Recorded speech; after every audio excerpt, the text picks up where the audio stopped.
ونعوذ بالله من شرور أنفسنا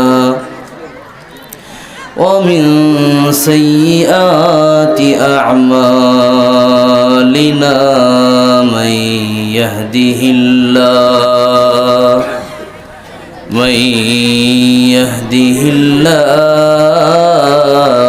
فلا مضل له ومن يضلل فلا تجد له وليا مرشدا وأشهد أن لا إله إلا الله وحده لا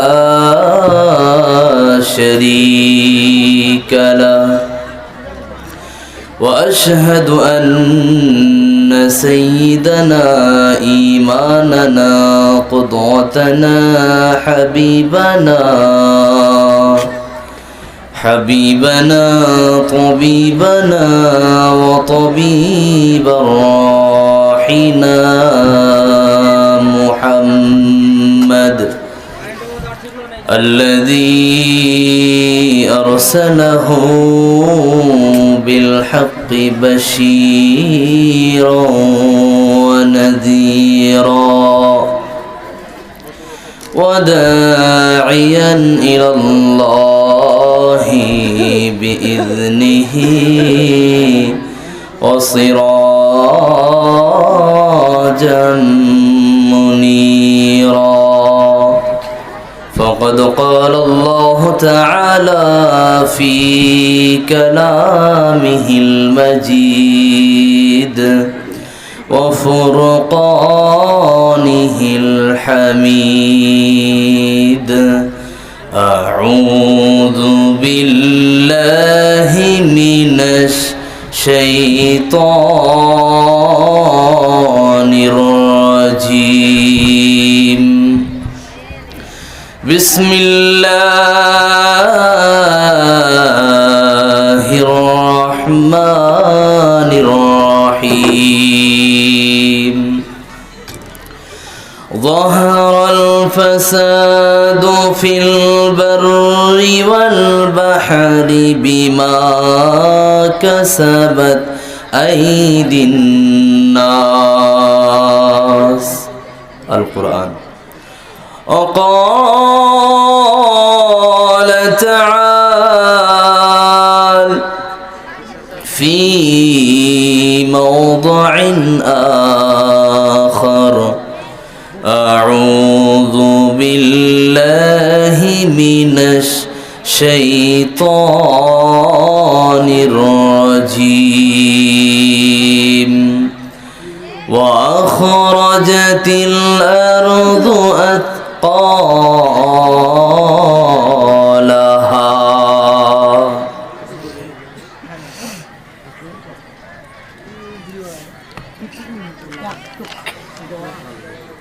যা ঘটার তা ঘটেই যাবে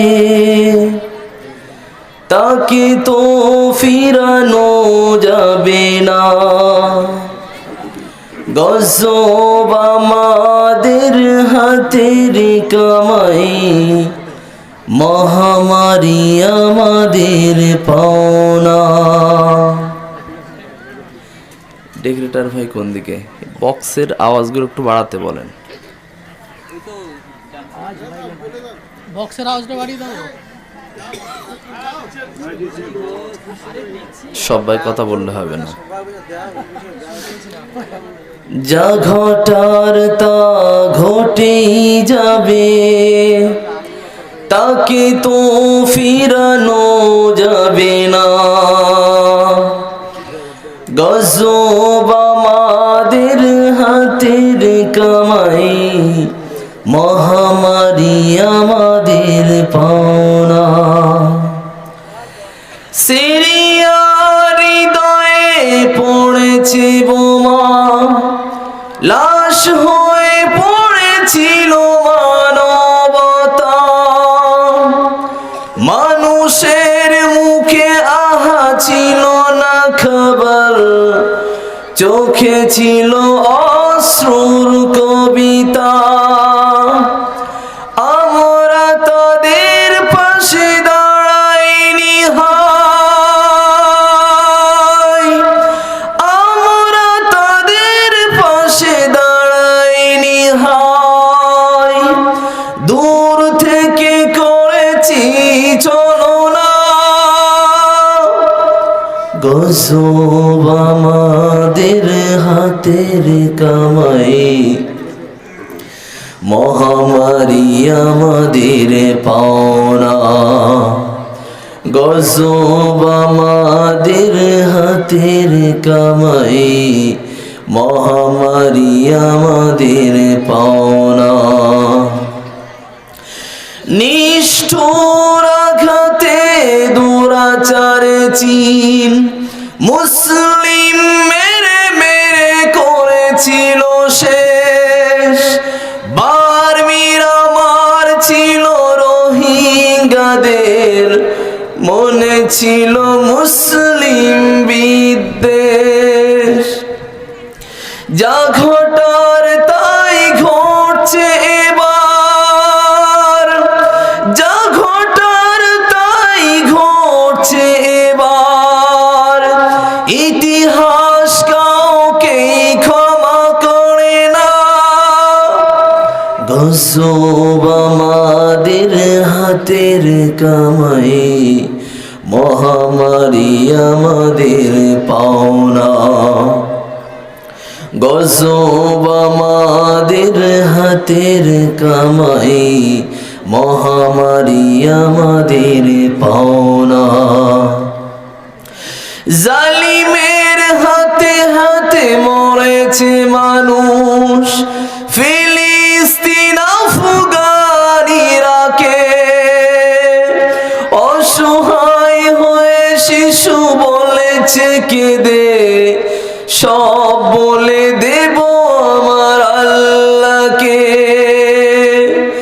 জালিমের হাতে হাতে মরেছে মানুষ, ফিলিস্তিন আফগান ইরাকে। অসহায় হয়ে শিশু বলেছে কেঁদে, সব বলে দেব আমার আল্লাহকে। মনে রেখো আল্লাহ নেই বিচারক,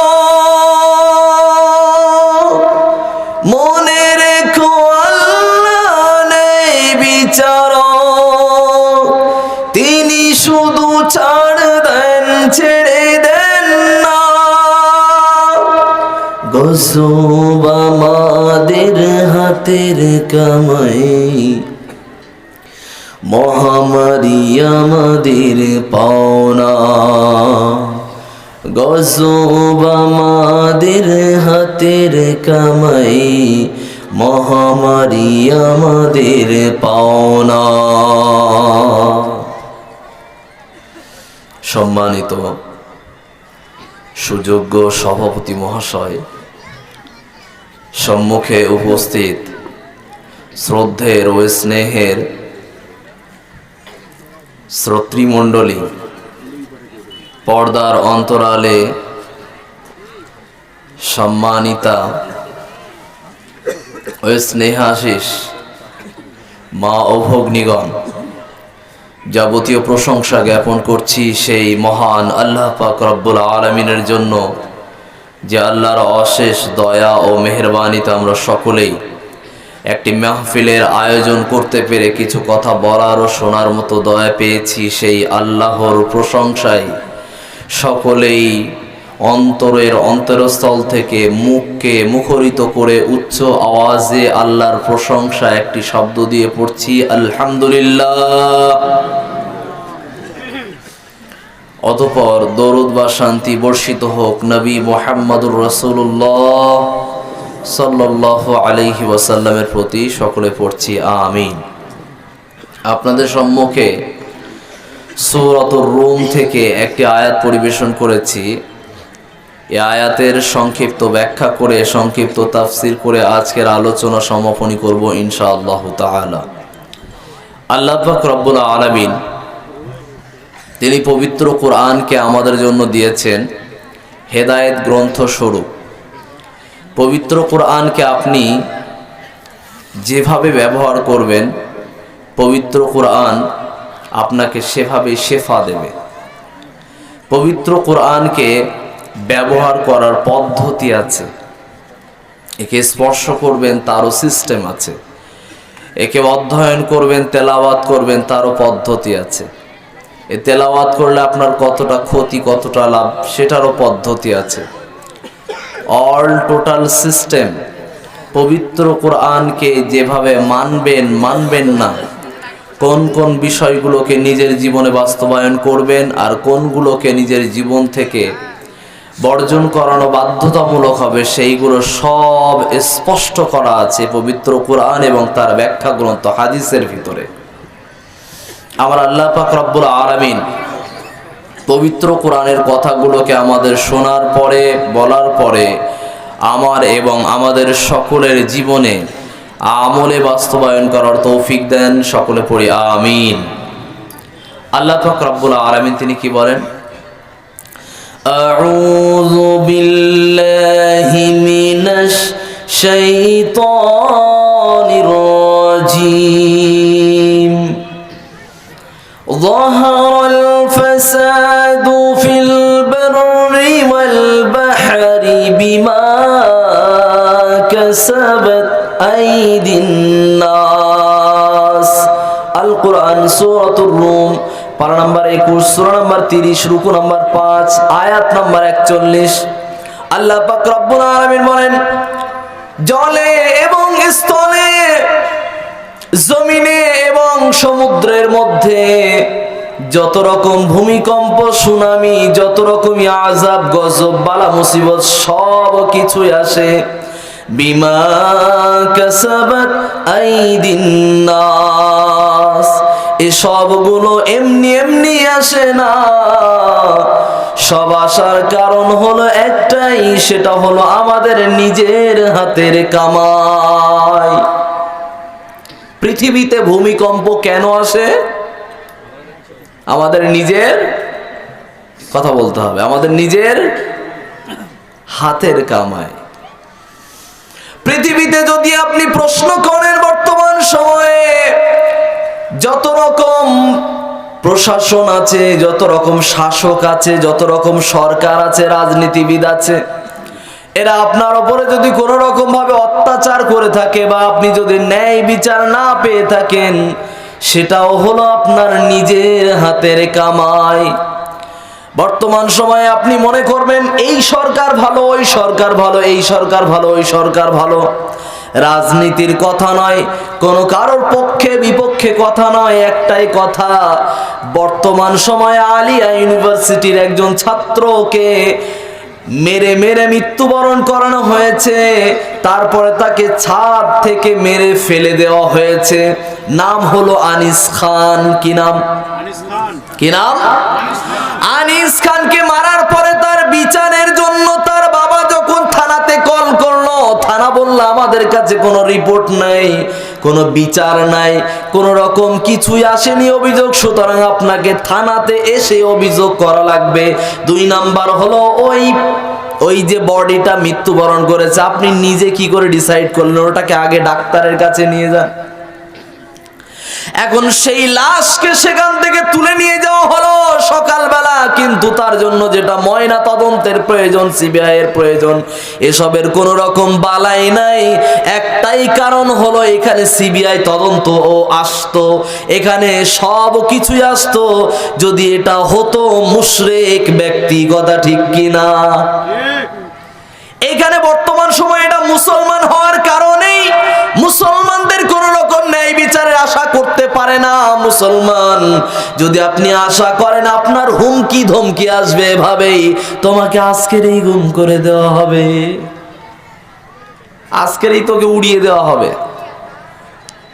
এই যে সমস্ত কথাগুলোকে তার বাবার সঙ্গে বলেছে, তার দাদার সঙ্গে বলেছে, আমি বলতে চাই মুসলমানদের উপরে এই সমস্ত বিভিন্ন রকম আযাব, গজব, নির্যাতন, লাঞ্ছিত, বঞ্চিত হওয়া, বিচার থেকে মুসলমানকে নিরাশ করে দেওয়া। এর একটাই কারণ, মুসলমানদের উপরে গজব আযাব এইভাবে নির্যাতন নেমে আসবে তখন যখন নিজেদের আমলের ঘাটতি হয়ে যাবে। আমরা মাবুদকে কয়বার ডেকেছি? আমরা বলছি বেঈমান মুশরিকরা আমাদের কোরআনকে পুড়িয়ে দিচ্ছে, আমাদের মসজিদগুলোকে ভেঙে দিচ্ছে। একবারও যুক্তিতে আমরা আসি নাই, লজিক্যালি ভাবে আমরা দেখি নাই আমরা মুসলমানরা কত পার্সেন্ট মুসলমান আমরা কোরআন শিখেছি, কত পার্সেন্ট মুসলমান। পুরো গ্রামের ভিতরে যদি সমীক্ষা করা যায়, একটা গ্রামের ভিতরে 100 জন ব্যক্তির ভিতরে অন্তত 20টা মানুষও পাওয়া যায় না কোরআন শিখনেওয়ালা মানুষ। কথা ঠিক না ভুল? ঠিক না ভুল? এখন একটা গ্রামের ভিতরে সর্বনিম্ন যদি 1000 মানুষ বসবাস করে আর তার ভিতরে যদি 200 মানুষ কোরআন না জাননেওয়ালা হয়, আসলে মুসলমানরাই কোরআনকে অবমাননা করেছে না অন্য ধর্মের মানুষ করেছে? মুসলমান আগে নিজের কোরআনকে অবমাননা করেছে। আমাদের মা বোনেরা তো পুরো ফেরেশতা, এরা রোজার মাস না আসলে কোরআন খুলতে নেই। কোরআন খুললে পাপ হয়, কোরআন খুললে পাপ হবে। রমজান মাস আসবে, বড় পীর সাহেব হয়ে যাবে, 1 মাসে কোরআন খতম। মানে সারা বছরের যত কাফারা সব 1 মাসেই মিটিয়ে দেবে, আর কিচ্ছু লাগবে না। এটাই সিস্টেম ওদের। আর সারা বছর যদি কোরআনের খোঁজ নেওয়া হয়, টিভি প্রতিদিন পরিষ্কার করা হবে, টিভির পর্দাটা পরিষ্কার করা হবে, কিন্তু কোরআনের যে জুজদান, যে কোরআনের যে কাপড়টা, সেটা পরিষ্কার হয় কখন? ওই সেই 27 রোজার আগের দিন। ঠিক না? মুসলমানকে আমি বলতে চাই, আপনি মুসলমান, আপনি সরকারকে, প্রশাসনকে দোষ দিচ্ছেন, কোরআনকে তারা অবমাননা করছে, কিন্তু আপনার কাছে প্রশ্ন হলো আপনি নিজে আগে পবিত্র কোরআনকে কতটা সম্মান করেছেন? ওদের দিকে আঙুল তোলা আগে বাদ দেন, নিজের দিকে আঙুল কয়টা যে আগে লক্ষ্য করেন। 3টে আঙুল আপনার দিকে, একটা আঙুল উপরের দিকে, একটা আঙুল অপরের দিকে। অপরের দিকে আঙুল দেখানোর আগে নিজের 3টে আঙুলকে আগে সাবধান করেন। নিজে সাবধান হন, আত্মসমীক্ষা করেন। 2 নাম্বার হলো, আমি বলছি কি, আমাদের মসজিদগুলোকে বারবার করে ভেঙে দেওয়া হচ্ছে। বিভিন্ন জায়গাতে মসজিদে নামাজ পড়া নিষেধাজ্ঞা জারি করা হচ্ছে। সেটা কিভাবে? কোনো কোনো জায়গায় মসজিদের মাইক খুলে দেওয়া হচ্ছে, কোনো কোনো জায়গায় দাঙ্গা তৈরি করা হচ্ছে, কোনো কোনো জায়গায় মসজিদে সম্পূর্ণ ঢোকা, প্রবেশ করা নিষেধ হয়ে গেল। হুগলির মসজিদ, সেখানেও মসজিদে প্রবেশ বন্ধ। বর্তমান সময়ে সিদ্ধান্ত হয়ে গেছে বাবরি মসজিদ সেটা রাম মন্দির হয়ে গেল। আপনি কি করবেন আজকের সময়? আপনি বলছেন এখন যে মসজিদগুলো হাতছাড়া হয়ে গেছে ওইগুলো হলো বেরেলিদের মসজিদ। ওইগুলো কাদের মসজিদ? কথা বলবেন। বেরেলিদের মসজিদ। ওইগুলো যদি বেরেলিদের মসজিদ হয়, আর যারা মসজিদগুলোকে কেড়ে নিচ্ছে, মসজিদের স্থানগুলোকে, সেজদা করার জায়গাগুলোকে পরিবর্তন করছে, অন্য কিছুতে, অন্য ধর্মের বিভিন্ন বিষয়ে তারা পরিবর্তন করছে, এইগুলোকে আপনি যখন সমীক্ষায় হিসাবে যখন এনেছেন, এটা বেরেলির মসজিদ, এটা হানাফির মসজিদ। আচ্ছা বলেন তো, যারা মুশরিক, বেদাতি, যারা মুশরিক, বেঈমান, ইসলামের বিরুদ্ধচারণ করে, তারা কোনোদিন এই কথা খুঁজতে যায় এর আহলে হাদিস? কথা বলবেন, কথা বলবেন সকলেই। তারা কোনোদিন এই বিচার করতে আসে এটা হানাফির মসজিদ? করতে আসে? এটা তাবলিগ জামাতের মসজিদ? জি না, এই বিচার তারা করে না। তারা বিচার শুরু করে দেয় তখন যখন ইসলামকে বিষয়, ইসলাম শব্দের বিষয়টা যখন আসবে, ইসলামকে মিটিয়ে দেওয়ার পায়তারা তারা চালায়। শুরু করেছে কর্ণাটকের মুস্কান খানের ইসলামিক পর্দা বোরখা যখন পড়ে গেছে, তার সামনে জয় শ্রীরাম বলে কয়েকটা যুবক সামনে অগ্রসর হয়, কিন্তু মুস্কান তখন দিশেহারা, সবকিছু, কোনো কিছুর দিকে আর না তাকিয়ে সে আওয়াজ দিতে শুরু করে দেয়, আল্লাহু আকবার। কি বলেছিল? একটু আওয়াজ দিয়ে বলেন, কি বলেছিল? এই কন্যা যে সন্তান, যে পরিবারের সন্তান, সেই সন্তান সে যখন এই আওয়াজ দিয়েছিল, আমার আল্লাহ পাক রব্বুল আলামিন তাকে ওইভাবেই সহযোগিতা করেছিলেন। যখন সে ওই আওয়াজ দিয়েছিল, বেঈমান মুশরিক কাফেরের বাচ্চাগুলো তখন পিছনে পিছোতে বাধ্য হয়ে যায়। আল্লাহ পাক রব্বুল আলামিন সেখানে সুযোগও ঘটিয়ে দিয়েছেন। আমি আল্লাহর কোরআনকে যারা নিভাতে চাই, আমি আল্লাহর কোরআনকে, কোরআনের আইন শৃঙ্খলা বিধানকে যারা ফুৎকার দিয়ে নিভিয়ে দিতে চায়, তাদের জন্য সিস্টেম পদ্ধতি আমি আল্লাহ পাক রব্বুল আলামিন কি করে দিলাম। বোরকাকে যারা বন্ধ করতে চেয়েছিল, সে সময় মিডিয়া সম্মুখে এনে দিলেন। মিডিয়া সেখানে ইন্টারন্যাশনাল মিডিয়াগুলো সামনে ছিল। ভাগ্যক্রমে যেই সেখানে মিডিয়া সামনে ছিল, মিডিয়া গিয়ে সামনে গিয়ে যখন এই ক্যামেরা ধরলো, মুস্কান সাথে সাথে একই আওয়াজ দিল, বোরকা হলো আমার নিজস্ব ব্যক্তিগত পোশাক, এই পোশাকে কেউ হস্তক্ষেপ করতে পারে না। এ পোশাক হলো আমার নিজস্ব পোশাক, আমি যেটা ইচ্ছা সেটা পরতেই পারি, কারণ ইউনিভার্সিটির নির্দিষ্ট পোশাক যেটা থাকবে সেটা থাকতেই পারে, কিন্তু তার উপরে আমি বোরকা পরবই পরব। এই প্রতিজ্ঞা যখন সে সম্পূর্ণ মিডিয়ার সামনে বলে দিল, বেঈমান মুশরিক মানবতাবাদী যত রকম নারী জাতি ছিল, যারা মুস্কানের এই কথা, মুস্কানের এই হুঙ্কারজনক কথা যখনই জানতে পারলো, শুনতে পেল, তারাও তখন বলল, আমেরিকা লন্ডনের নারীরাও তারাও পর্যন্ত এই আন্দোলনে যুক্ত হয়ে ন্যাংটা নারীগুলো, তারা নিজেদের কাপড়গুলোকে, ন্যাংটা পোশাকগুলোকে তারা সম্পূর্ণ বর্জন করে আজকের সময় তারা বোরকা পরা শুরু করে দিয়েছে। সুবহানাল্লাহ বাড়ি গিয়ে বলবেন। মানে কোন জায়গায় সুবহানাল্লাহ বলতে হয় ওইটুকুও জানে না কিছু কিছু মুসলমান আছে। যখন একজন ব্যক্তি মারা গিয়েছে বলছে আল্লাহু আকবার, মানুষ মরে গেলে আল্লাহু আকবার বলতে হয়। মসজিদে প্রবেশের সময় কি বলছে, আউযুবিল্লাহি মিনাশ শাইতানির রাজিম, ওটা মসজিদে ঢোকার দোয়া। আপনাদের অবস্থা সেই রকম নাকি? মানে কিছুই তো বলছেন না, জোরে তো একটু আওয়াজ দেবেন, কারণ জোরে সুবহানাল্লাহ বললেও যা, আস্তে বললেও তা। কিন্তু এখন বিষয় হলো, এখন রাত কয়টা? হ্যাঁ, এই সময় তো ঘুমানোর সময়। সারা বছর তো ঘুমিয়েছেন, একটা দিন রাত জাগরণ করা যাবে না? যাবে তো? বক্তব্য খারাপ লাগছে? আমাকেই শেষ মেহমান হিসাবে দিয়েছেন, বক্তব্য খারাপ হলে যখনই বলবেন সাথে সাথে শেষ, কোনো সমস্যা নেই। আল্লাহ পাক রব্বুল আলামিন তিনি তার পাশে যখন সহযোগিতা করলেন, পৃথিবীর দরবারে দরবারে মানুষের কাছে কাছে এমন কিছু ব্যবস্থা করে দিলেন, বেঈমান কাফেররা চেয়েছে পবিত্র কোরআনের ইসলামিক সিস্টেম পদ্ধতিকে বন্ধ করে দিতে হবে, কিন্তু আমার আল্লাহ এমন ওদের ফুৎকারকে এমন ভাবে বন্ধ করে দিলেন, বোরকা যে সমস্ত ইহুদি খ্রিস্টান নারী মুশরিক জাতিরা যারা পড়তই না, ব্যবহার করতো না, আজকের সময়ে তারাও পর্যন্ত প্রতিবাদ করার জন্য বোরকা পরা শুরু করে দিয়েছে। এটা হলো আল্লাহর দেয়া বিধান, আল্লাহর দেয়া নূর, আল্লাহর দেওয়া সিস্টেম। এই পদ্ধতিকে যদি আপনি মানতে পারেন, আপনার জীবন আলোক উজ্জ্বল হবে। আল্লাহ পাক রব্বুল আলামিন মুস্কানের আরো সম্মান বাড়িয়ে দিলেন। তার সম্মানটা কোন জায়গায় গেল? বর্তমান সময়ে জমিয়ত উলামায়ে হিন্দ তাদের পক্ষ থেকে, তাদের সংগঠনের পক্ষ থেকে তাকে বাঘিনী একটা পদক তাকে দিয়ে দেওয়া হলো উপহার। 2 নাম্বার হলো তাকে আরো সম্মানিত করা হলো, 7 লক্ষ টাকা না 5 লক্ষ টাকা তাকে পুরস্কার, 5 লক্ষ টাকা তাকে পুরস্কার দেওয়া হলো। আমি বলতে চাই, মুসলমান একদিকে মুসলমান নির্যাতিত হয়, একদিকে মুসলমান নির্যাতিত হয়, মৃত্যুর বিচার পায় না। 2 নাম্বার অপর দিকে মুসলমান সম্মানিত হয়। সম্মান দেওয়ার মালিক কে? পৃথিবীতে গজব দেওয়ার মালিক কে? পৃথিবীতে আবার সম্মান হানি করার মালিক কে? আজকের যে রাস্তার ফকির, কালকে সে আবার কোটিপতি হতে পারে কি পারে না? পারবে কি পারবে না?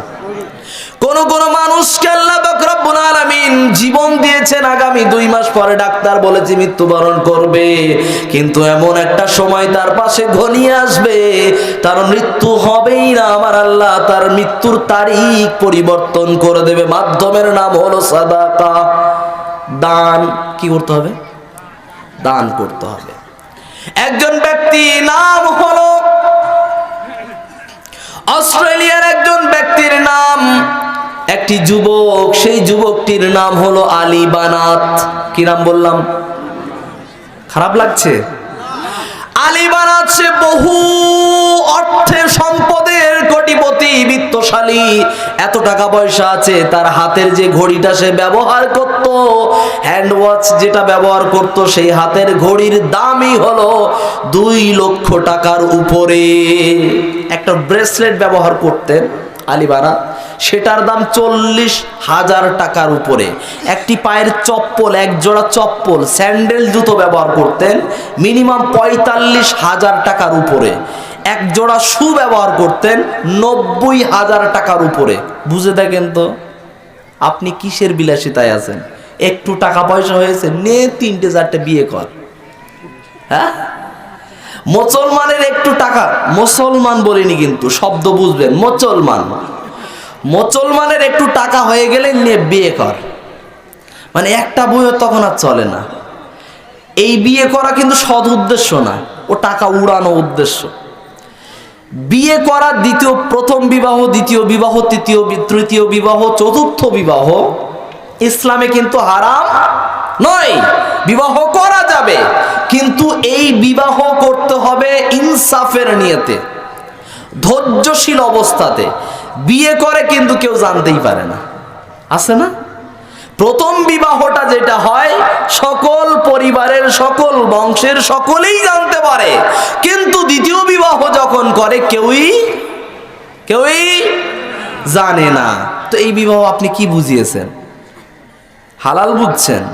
আমার মায়েরা তো একেবারে খুব খুশি, এই হুজুর একেবারে আমার স্বামী জীবনে আর দ্বিতীয় বিবাহ করবে না, এই যা বলতেস বা সেটি সব আচ্ছা কায়দা করে ঠিক হয়ে যাবে। আল্লাহ পাক রব্বুল আলামিনের দেওয়া পদ্ধতি, আপনি 1টা 2টা 3টা 4টা যেই কয়টা বিয়ে করতে পারবেন সমস্যা নাই, 4টা পর্যন্ত সর্বোচ্চ বিয়ে করতে পারবেন। কিন্তু বিবাহের পূর্বে শর্ত হলো আপনাকে ইনসাফ করতে পারা লাগবে। 2 নাম্বার হলো ধৈর্য ধারণ করা লাগবে। যখনই একটা বিবি অনেক কিছু চাইবে, তখন আর একটা বিবিও সেই পরিমাণ চাইবে, আপনি ধৈর্য ধরতে পারবেন না, অনেক কঠিন বিষয়। সুতরাং যদি আপনার মনে হয় যে আমি ইনসাফ করতে পারবো না, তাহলে একটাতেই খুশি থাকেন, দ্বিতীয়র দিকে পা বাড়ানোর দরকার নাই। আল্লাহ পাক রব্বুল আলামিনের একজন প্রেরিত, একজন খাস বান্দা, নাম হলো আলী বানাত। অস্ট্রেলিয়ার যুবক, তার ক্যান্সার হয়েছে 4 স্টেজ, 4র্থ স্তরে তার ক্যান্সার হয়ে গেছে। ডাক্তার গ্যারান্টি দিয়ে দিয়েছে, তার সম্বন্ধে ঘোষণা দিয়ে দিয়েছে, আলী বানাতের যে অবস্থা হয়েছে আর 3 মাস পর্যন্ত আলী বানাতের আয়ু থাকবে, তারপরে মৃত্যুবরণ করা লাগবে, সে মরে যাবে। ডাক্তার নিশ্চয়তা দিয়ে দিল, ডাক্তার ঘোষণা দিয়ে দিল। আলী বানাত তখন ডাক্তারকে বলল, আমার কি এমন হয়েছে, আমার এত টাকা পয়সার ভার, এত টাকা পয়সা আছে, সুতরাং আমি সব টাকাকে আমি আপনার দিয়ে দিলাম, কোনো সমস্যা হবে না, কিন্তু আমার এই ক্যান্সার থেকে আমাকে মুক্ত করেন। ডাক্তার মহাশয় ঘোষণা দিয়ে দিলেন, আপনার যে অবস্থা হয়েছে, এখান থেকে ফিরে আসার আর কোনো উপায় নাই, সুতরাং আপনাকে মৃত্যুবরণ করা লাগবে। আল্লাহ পাক রব্বুল আলামিন জীবন দেওয়ার মালিক, আল্লাহ আবার মৃত্যু দেওয়ার মালিক।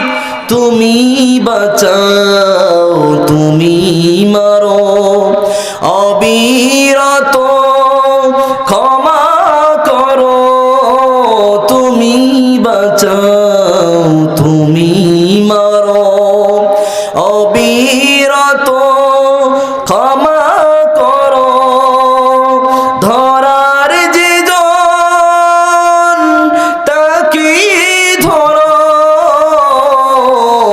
সবই কিছুর মালিক তুমি আল্লাহ, সুবহানাল্লাহ, আলহামদুলিল্লাহ, লা ইলাহা ইল্লাল্লাহ, সুবহানাল্লাহ, আলহামদুলিল্লাহ, লা ইলাহা ইল্লাল্লাহ। আলী বানাত যখন ঘোষণা দিয়ে দিল, আমার আর মৃত্যুর আর সময় নাই, অল্প দিনের জন্য আমি পৃথিবীর মেহমান, সুতরাং আমার টাকা পয়সা যেইগুলো আছে মসজিদে কিছু দাও, মাদ্রাসাতে কিছু দাও, এবং এতিম বাচ্চাদের কিছু দাও, গরিব অসহায় মানুষের পাশে দাঁড়াও। তার সংস্থা থেকে শুরু করে দিল সমস্ত অসহায় মানুষের পাশে দাঁড়ানো। আল্লাহ পাক রব্বুল আলামিন এই দানের বদৌলতে তার জীবন পুনরায় আবার তৈরি করে দিয়েছিলেন। প্রায় 3 বছর যাবত বেঁচে ছিলেন। কয় বছর? ওয়ারেন্টি ছিল কয় মাস? 2 থেকে 3 মাস। বেঁচে ছিলেন 3 বছর। যে আল্লাহ আপনাকে জীবন দিয়েছেন, ওই আল্লাহ আপনার জীবন এখনই নিয়ে নিতে পারেন, কোন রকম গ্যারান্টি নাই। আমার আল্লাহ পাক রব্বুল আলামিন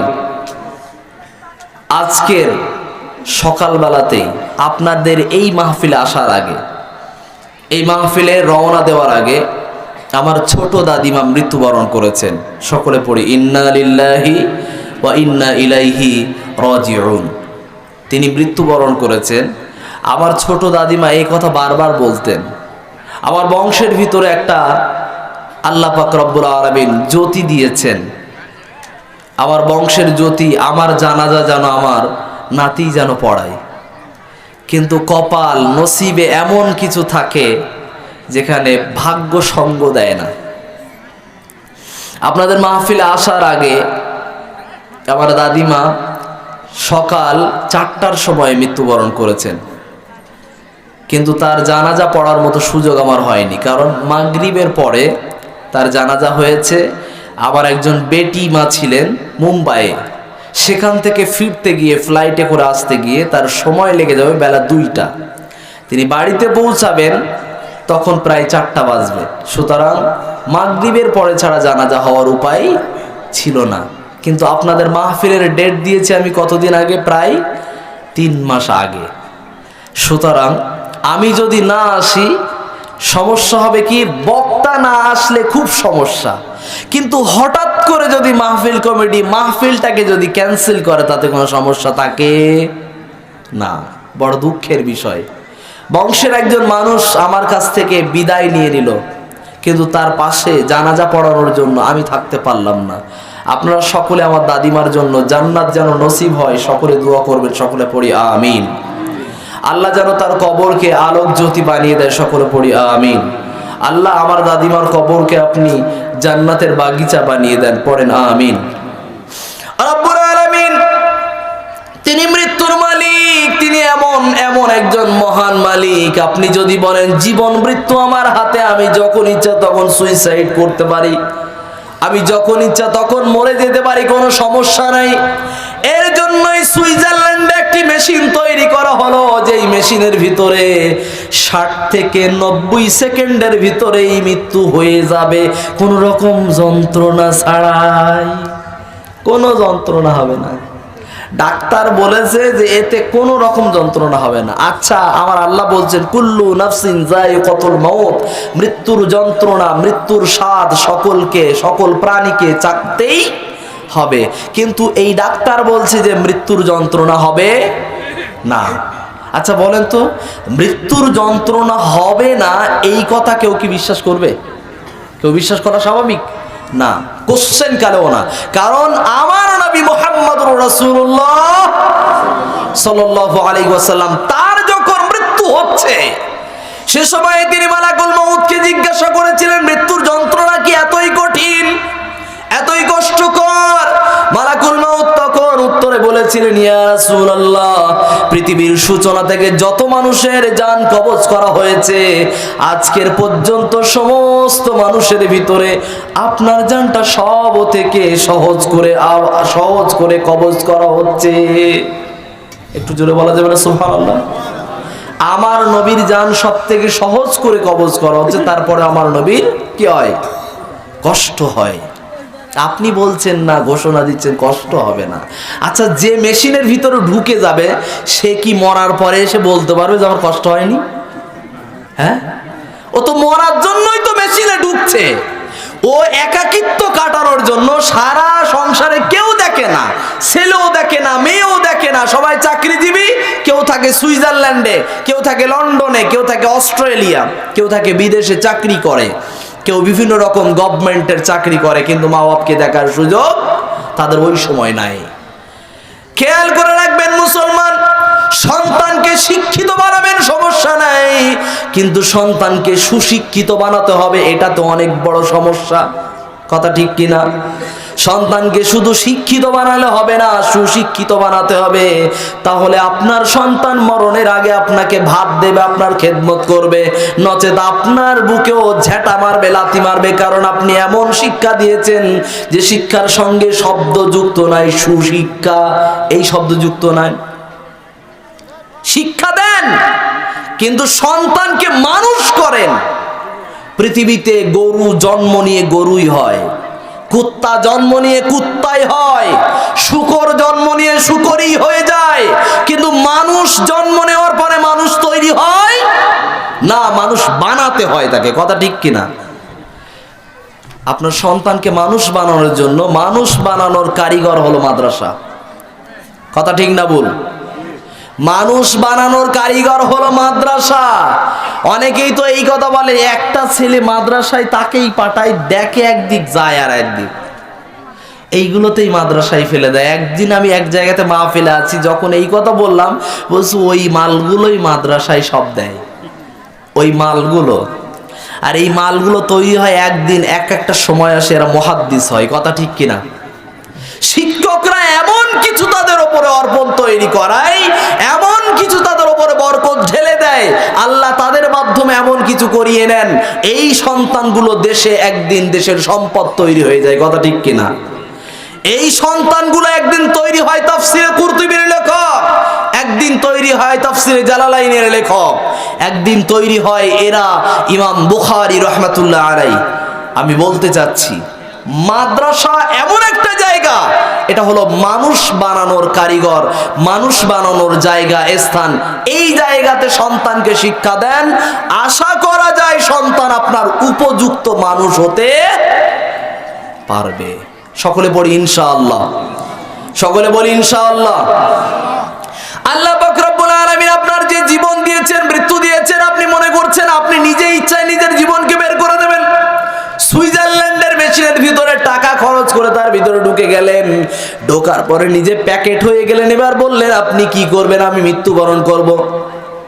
বাড়িতে কেউ দেখে না, ছেলেও দেখে না, মেয়েও দেখে না, আমাকে একাকিত্ব করে বাড়িতে রাখার আর সুযোগ নাই বলে আমাকে দিয়ে দিয়েছে বৃদ্ধাশ্রম। ছেলে আমার মস্ত মানুষ, মস্ত অফিসার, মস্ত ফ্ল্যাটে যায় না দেখাই পার ও পার, নানান রকম জিনিস আর আসবাব দামি দামি, সবচেয়ে কম দামি ছিলাম একমাত্র আমি। ছেলের আবার আমার প্রতি অগাধ সম্ভ্রম, আমার ঠিকানা তাই বৃদ্ধাশ্রম। সন্তানকে আপনি তৈরি করেছেন, আপনি বলছেন আমার সন্তান ইংল্যান্ডে চাকরি করে, আপনি খুব বুক ফুলিয়ে বলতেন, একদিন গল্প দিতেন। কিন্তু বৃদ্ধ যখন হয়ে গেলেন, ওই সন্তান আপনাকে আর একটিবারের জন্য ফোন করেও খোঁজ নেয় না, একটা বারের জন্য দেখতে আসারও সময় পায় না। তখন আপনার মুখ থেকে বদদুয়া বের হলেও কিন্তু কিছু করার থাকে না। আমি বলতে চাই, আপনার সন্তানকে আপনি ওইভাবে গড়েন যে সন্তান আপনি মরে যাওয়ার পরে আপনার জন্য অন্তত দোয়া করতে পারে। বর্তমান সময়ে আমাদের মাঝে শুধু দোয়া নিয়েই দুটো করে মসজিদ, ঠিক না? গ্রামে গ্রামে আপনি খুঁজে পাবেন এই মসজিদে দোয়া করার, হাত তুলে জমাতবদ্ধ হয়ে দোয়া করার দল আলাদা, আরেকটি মসজিদে দোয়া করা যাবে না, জমাতবদ্ধ হবে, ওইটা একটা আলাদা মসজিদ। কথা ঠিক কিনা? আছে না? আরে মুসলমান, আমি বলতে যাচ্ছি, মসজিদ তো তৈরি হয়েছিল সকলকে এক করার জন্য। মসজিদ শব্দের অর্থ কি থেকে এসেছে খেয়াল করে শুনবেন। মসজিদ শব্দটা এটা হলো কি সেজদা করার, মসজিদটা কি সেজদা করার জায়গা। মসজিদে সেজদা করার জায়গা, সেজদাটা কোন মসজিদে করবেন ওটা আপনার ব্যক্তিগত ব্যাপার। কিন্তু এখন সমস্যা হলো এই মসজিদটাকে যখন আপনি অন্য আরেকটা মসজিদ তৈরি করে দিলেন, ওই একই গ্রামের ভিতর আপনি জামাতকে ছত্রভঙ্গ করলেন, হতে পারে এই মসজিদটা গজবের মসজিদ, মসজিদে জেরার। কথা বোঝা যায়নি? যে মসজিদটা আল্লাহর রাসূল নিজে ভেঙে দিয়েছেন একটা মসজিদ, সেই মসজিদের নাম কি বললাম? মসজিদে জেরার। সুতরাং এই মসজিদ যেন আপনার মসজিদ না হয়। হিংসা বিদ্বেষের মসজিদ যদি হয়ে যায়, তাহলে সেই মসজিদে ইবাদত কবুল হবে কি হবে না সন্দেহ আছে। আমার আল্লাহ পাক রব্বুল আলামিন তিনি বললেন, মুসলমানদের দায়িত্ব কর্তব্য হলো কি? ওয়াতাসিমু, মুসলমানরা তোমরা আঁকড়ে ধরো। তোমরা কি করো? তোমরা নিজেদেরকে মুসলমানরা তোমরা সকলে এক হও এবং তোমরা সকলে আল্লাহ পাক রব্বুল আলামিনের রশ্মিকে তোমরা মজবুত ভাবে আঁকড়ে ধরে থাকো এবং তারপরে তোমরা কখনোই ওয়ালা তাফাররাকু, পৃথক হয়ে যেও না, তোমরা ভাগ ভাগ হয়ে যেও না, বন্টন হয়ে যেও না, দলে দলে বিভক্ত হয়ে যেও না। যদি বিভক্ত হয়ে যাও ততদিন পর্যন্ত তোমাদের উপরে বিপদ আসবে না, যতদিন তোমরা তারাকতু ফীকুম আমরাইনি লান তাদিল্লু মা তামাসসাকতুম বিহিমা কিতাবাল্লাহ ওয়া সুন্নাতা রাসূলি। অতদিন পর্যন্ত আপনার উপরে কোনো বিপদ বালা মুসিবত আসবে না যতক্ষণ পর্যন্ত আপনি কোরআন সুন্নাহর উপরে কি থাকবেন? অটল থাকবেন। যেই কোরআন সুন্নাহকে ছেড়ে দিয়ে হিংসার বশবর্তী হয়ে শয়তানের দলে ভারী করার জন্য অন্য আরেকটা মসজিদ তৈরি করলেন, এইটা হলো শয়তানের নুরানি ধোঁকা। কি ধোঁকা বললাম? শয়তানের নুরানি ধোঁকা। কত সুন্দর শব্দ দেখেছেন? নুরানি মানে সুন্দর শব্দ, যেন একটা কি ভদ্র কাজ, কিন্তু এটা একটা ধোঁকা। শয়তানের ধোঁকা। শয়তান আপনার চোখে এমন চশমা লাগিয়ে দিয়েছে, হিংসার আগুন ছাড়া আপনার চোখে কিছুই দেখতে পান না। আল্লাহ পাক রব্বুল আলামিন আপনার জন্য সুযোগ করে দিয়েছিল, মুসলমানরা সকলেই যদি এক থাকে, পৃথিবীর কোন বেঈমান কোন রাঙা চোখ মুসলমানদের দিকে তাকাতে পারবেই না। অথচ আমরা নিজেদের ভিতরে হানাফি, শাফিঈ, মালিকি, হাম্বলি চারটে মাযহাব তো আছেই, আবার আহলে হাদিস যে দল আছি আমরা, আমাদের ভিতরে আবার সংগঠন কয়টা করে আছে না? কয়েকটা সংগঠন না? আচ্ছা ভাই, এতটা সংগঠনের দরকার আছে? একটা হলেই তো যথেষ্ট হয়ে যায়। কথা ঠিক কি না? যারা যে সংগঠনই করেন, যারা হকপন্থী করেন আর না হকপন্থী করেন আর বেদাতি করেন আর যাই করেন, আমার ওখানে বিচার না। আমার বিচারটা এইখানে, একই দলের ভিতরে এত সংগঠনের প্রয়োজনটা কি? আসলে কি সংগঠন শুদ্ধতা অশুদ্ধতার বিষয়? বিষয় না, এখানে দলের পদের লড়াই আছে। আবার কিছু মানুষ আছে হক ছাড়া মানবই না। কথা ঠিক কি না? কিছু সংগঠন আছে সত্য ছাড়া, হক ছাড়া না হকের সঙ্গে কোনো রকম কম্প্রোমাইজ করব না। এবার এরা যেমন অটল হয়ে বসে আছে, আর একটা দলও একই রকম এইভাবে বসে আছে, আমি যাব না, তুমি কি করবা করে না। এখন এই যে দলাদলি শুধু হতেই আছে, প্রত্যেকটা দলের ভিতরে, তাবলিগ জামাতের ভিতরে এখন দুইটা দল, ঠিক না? হ্যাঁ, একটা আলেম দল আর একটা সাধারণ মানুষ দল। এই যে দল দল আপনারা যে বিভক্ত করছেন, ভাই আমি কারো বিরুদ্ধে বিষদগর করছি না, আমার এতটুকু অনুরোধ, আপনারা যে দলে দলে বিভক্ত হচ্ছেন, এই দলে দলে বিভক্ত হওয়া বাদ দেন। মুসলমান নাম শব্দ আসলেই সকলেই এক আমরা, কারণ আমরা নবীর উম্মত, অন্য কোনো পরিচয় নাই। আমাদের প্রভু এক নবীর উম্মত, জীবন বিধান ওই শিবানী কোরআন, তবে কেন এক হে মুসলমান, এক হও করিয়া হবান। আমরা মুসলমানরা, মুসলমান শব্দ আসলেই সকলে আমরা এক হব। সকলে বলি ইনশাআল্লাহ, সকলে বলি ইনশাআল্লাহ। যদি আমরা এক হয়ে থাকতে পারি, মসজিদগুলোতে যদি সেজদা করার মানুষ যদি বাড়িয়ে দিতে পারি, আল্লাহ আমাদের জন্য উপহার তৈরি করে দেবেন। শুধু গ্রামে একটা মসজিদ নয়, ওয়াক্তিয়া মসজিদ হিসেবে আপনি অনেক মসজিদ করেন, সমস্যা নাই, কিন্তু জুমা মসজিদ, জামিয়া মসজিদ একটা করেন। তার মানে জুমা মসজিদ একটা করার উদ্দেশ্য এটাই, আমরা সকলেই এক, কিন্তু আমাদের সময়ের অভাবে অল্প সময়ের জন্য এই পাড়া থেকে ওই পাড়ায় যেতে সময় লাগে 30 মিনিট। এই 30 মিনিট খরচ করে ওই মসজিদে যেতে গেলে আমাদের নামাজের ওয়াক্তই শেষ হয়ে যায়। বিধায় এ পাড়াতে আমরা একটা মসজিদ তৈরি করে নিলাম, ওয়াক্তিয়া মসজিদ, মানে 5 ওয়াক্ত নামাজের জন্য মসজিদ। কথা কি বোঝাতে পেরেছি? বোঝা গেছে? সুতরাং ওয়াক্তিয়া মসজিদ করা জায়েজ আছে, সমস্যা নাই, কিন্তু হিংসার বশবর্তী হওয়া যাবে না। আপনি যখন মসজিদগুলোতে যখন নামাজি উপহার দেবেন, তখন মসজিদ আপনার পক্ষে আল্লাহ পাক রব্বুল আলামিনের কাছে দোয়া করবে। আল্লাহ সিজদা করার মানুষ অনেক এসেছে, আল্লাহ এদের উপর তুমি রহম ও বরকত ঢালাও করে দাও।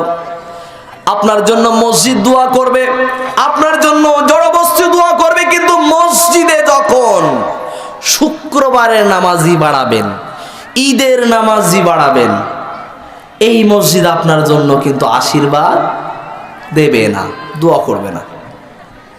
আপনার জন্য অন্যরকম ব্যবস্থা এসে যাবে। তখন 5 ওয়াক্ত নামাজ ছাড়া যদি আপনি নিজের ইচ্ছা মতন নামাজ পড়েন, তাহলে আপনার নাম হলো মুনাফিক। কি নাম? মুনাফিক। এই এলাকাতে মোটেও মুনাফিকই নাই, আমি বলছি না, আপনারা নিজেরা হিসাব করে নেন আপনার নামটা মুনাফিক না মুসলমান। আপনি নিজে বুকে হাত দিয়ে সমীক্ষা করেন যে আমি মুসলমান না মুনাফিক বেঈমান হয়ে গেছি। আমার আল্লাহ পাক রব্বুল আলামিন তিনি জানিয়েছেন, মসজিদ এমন একটা জায়গা, এই মসজিদের ভিতরে যখনই আপনি আসবেন, মসজিদের কথা যখনই স্মরণ করবেন, মসজিদের দিকে যখন আপনার টান থেকে যাবে, রাসূল করিম সাল্লাল্লাহু আলাইহি ওয়াসাল্লাম তিনি বললেন, পৃথিবী থেকে যখন কিয়ামত অনুষ্ঠিত হবে, সেই কিয়ামতের দিন 7 প্রকার মানুষ আল্লাহর আরশ তলে ছায়া পাবে।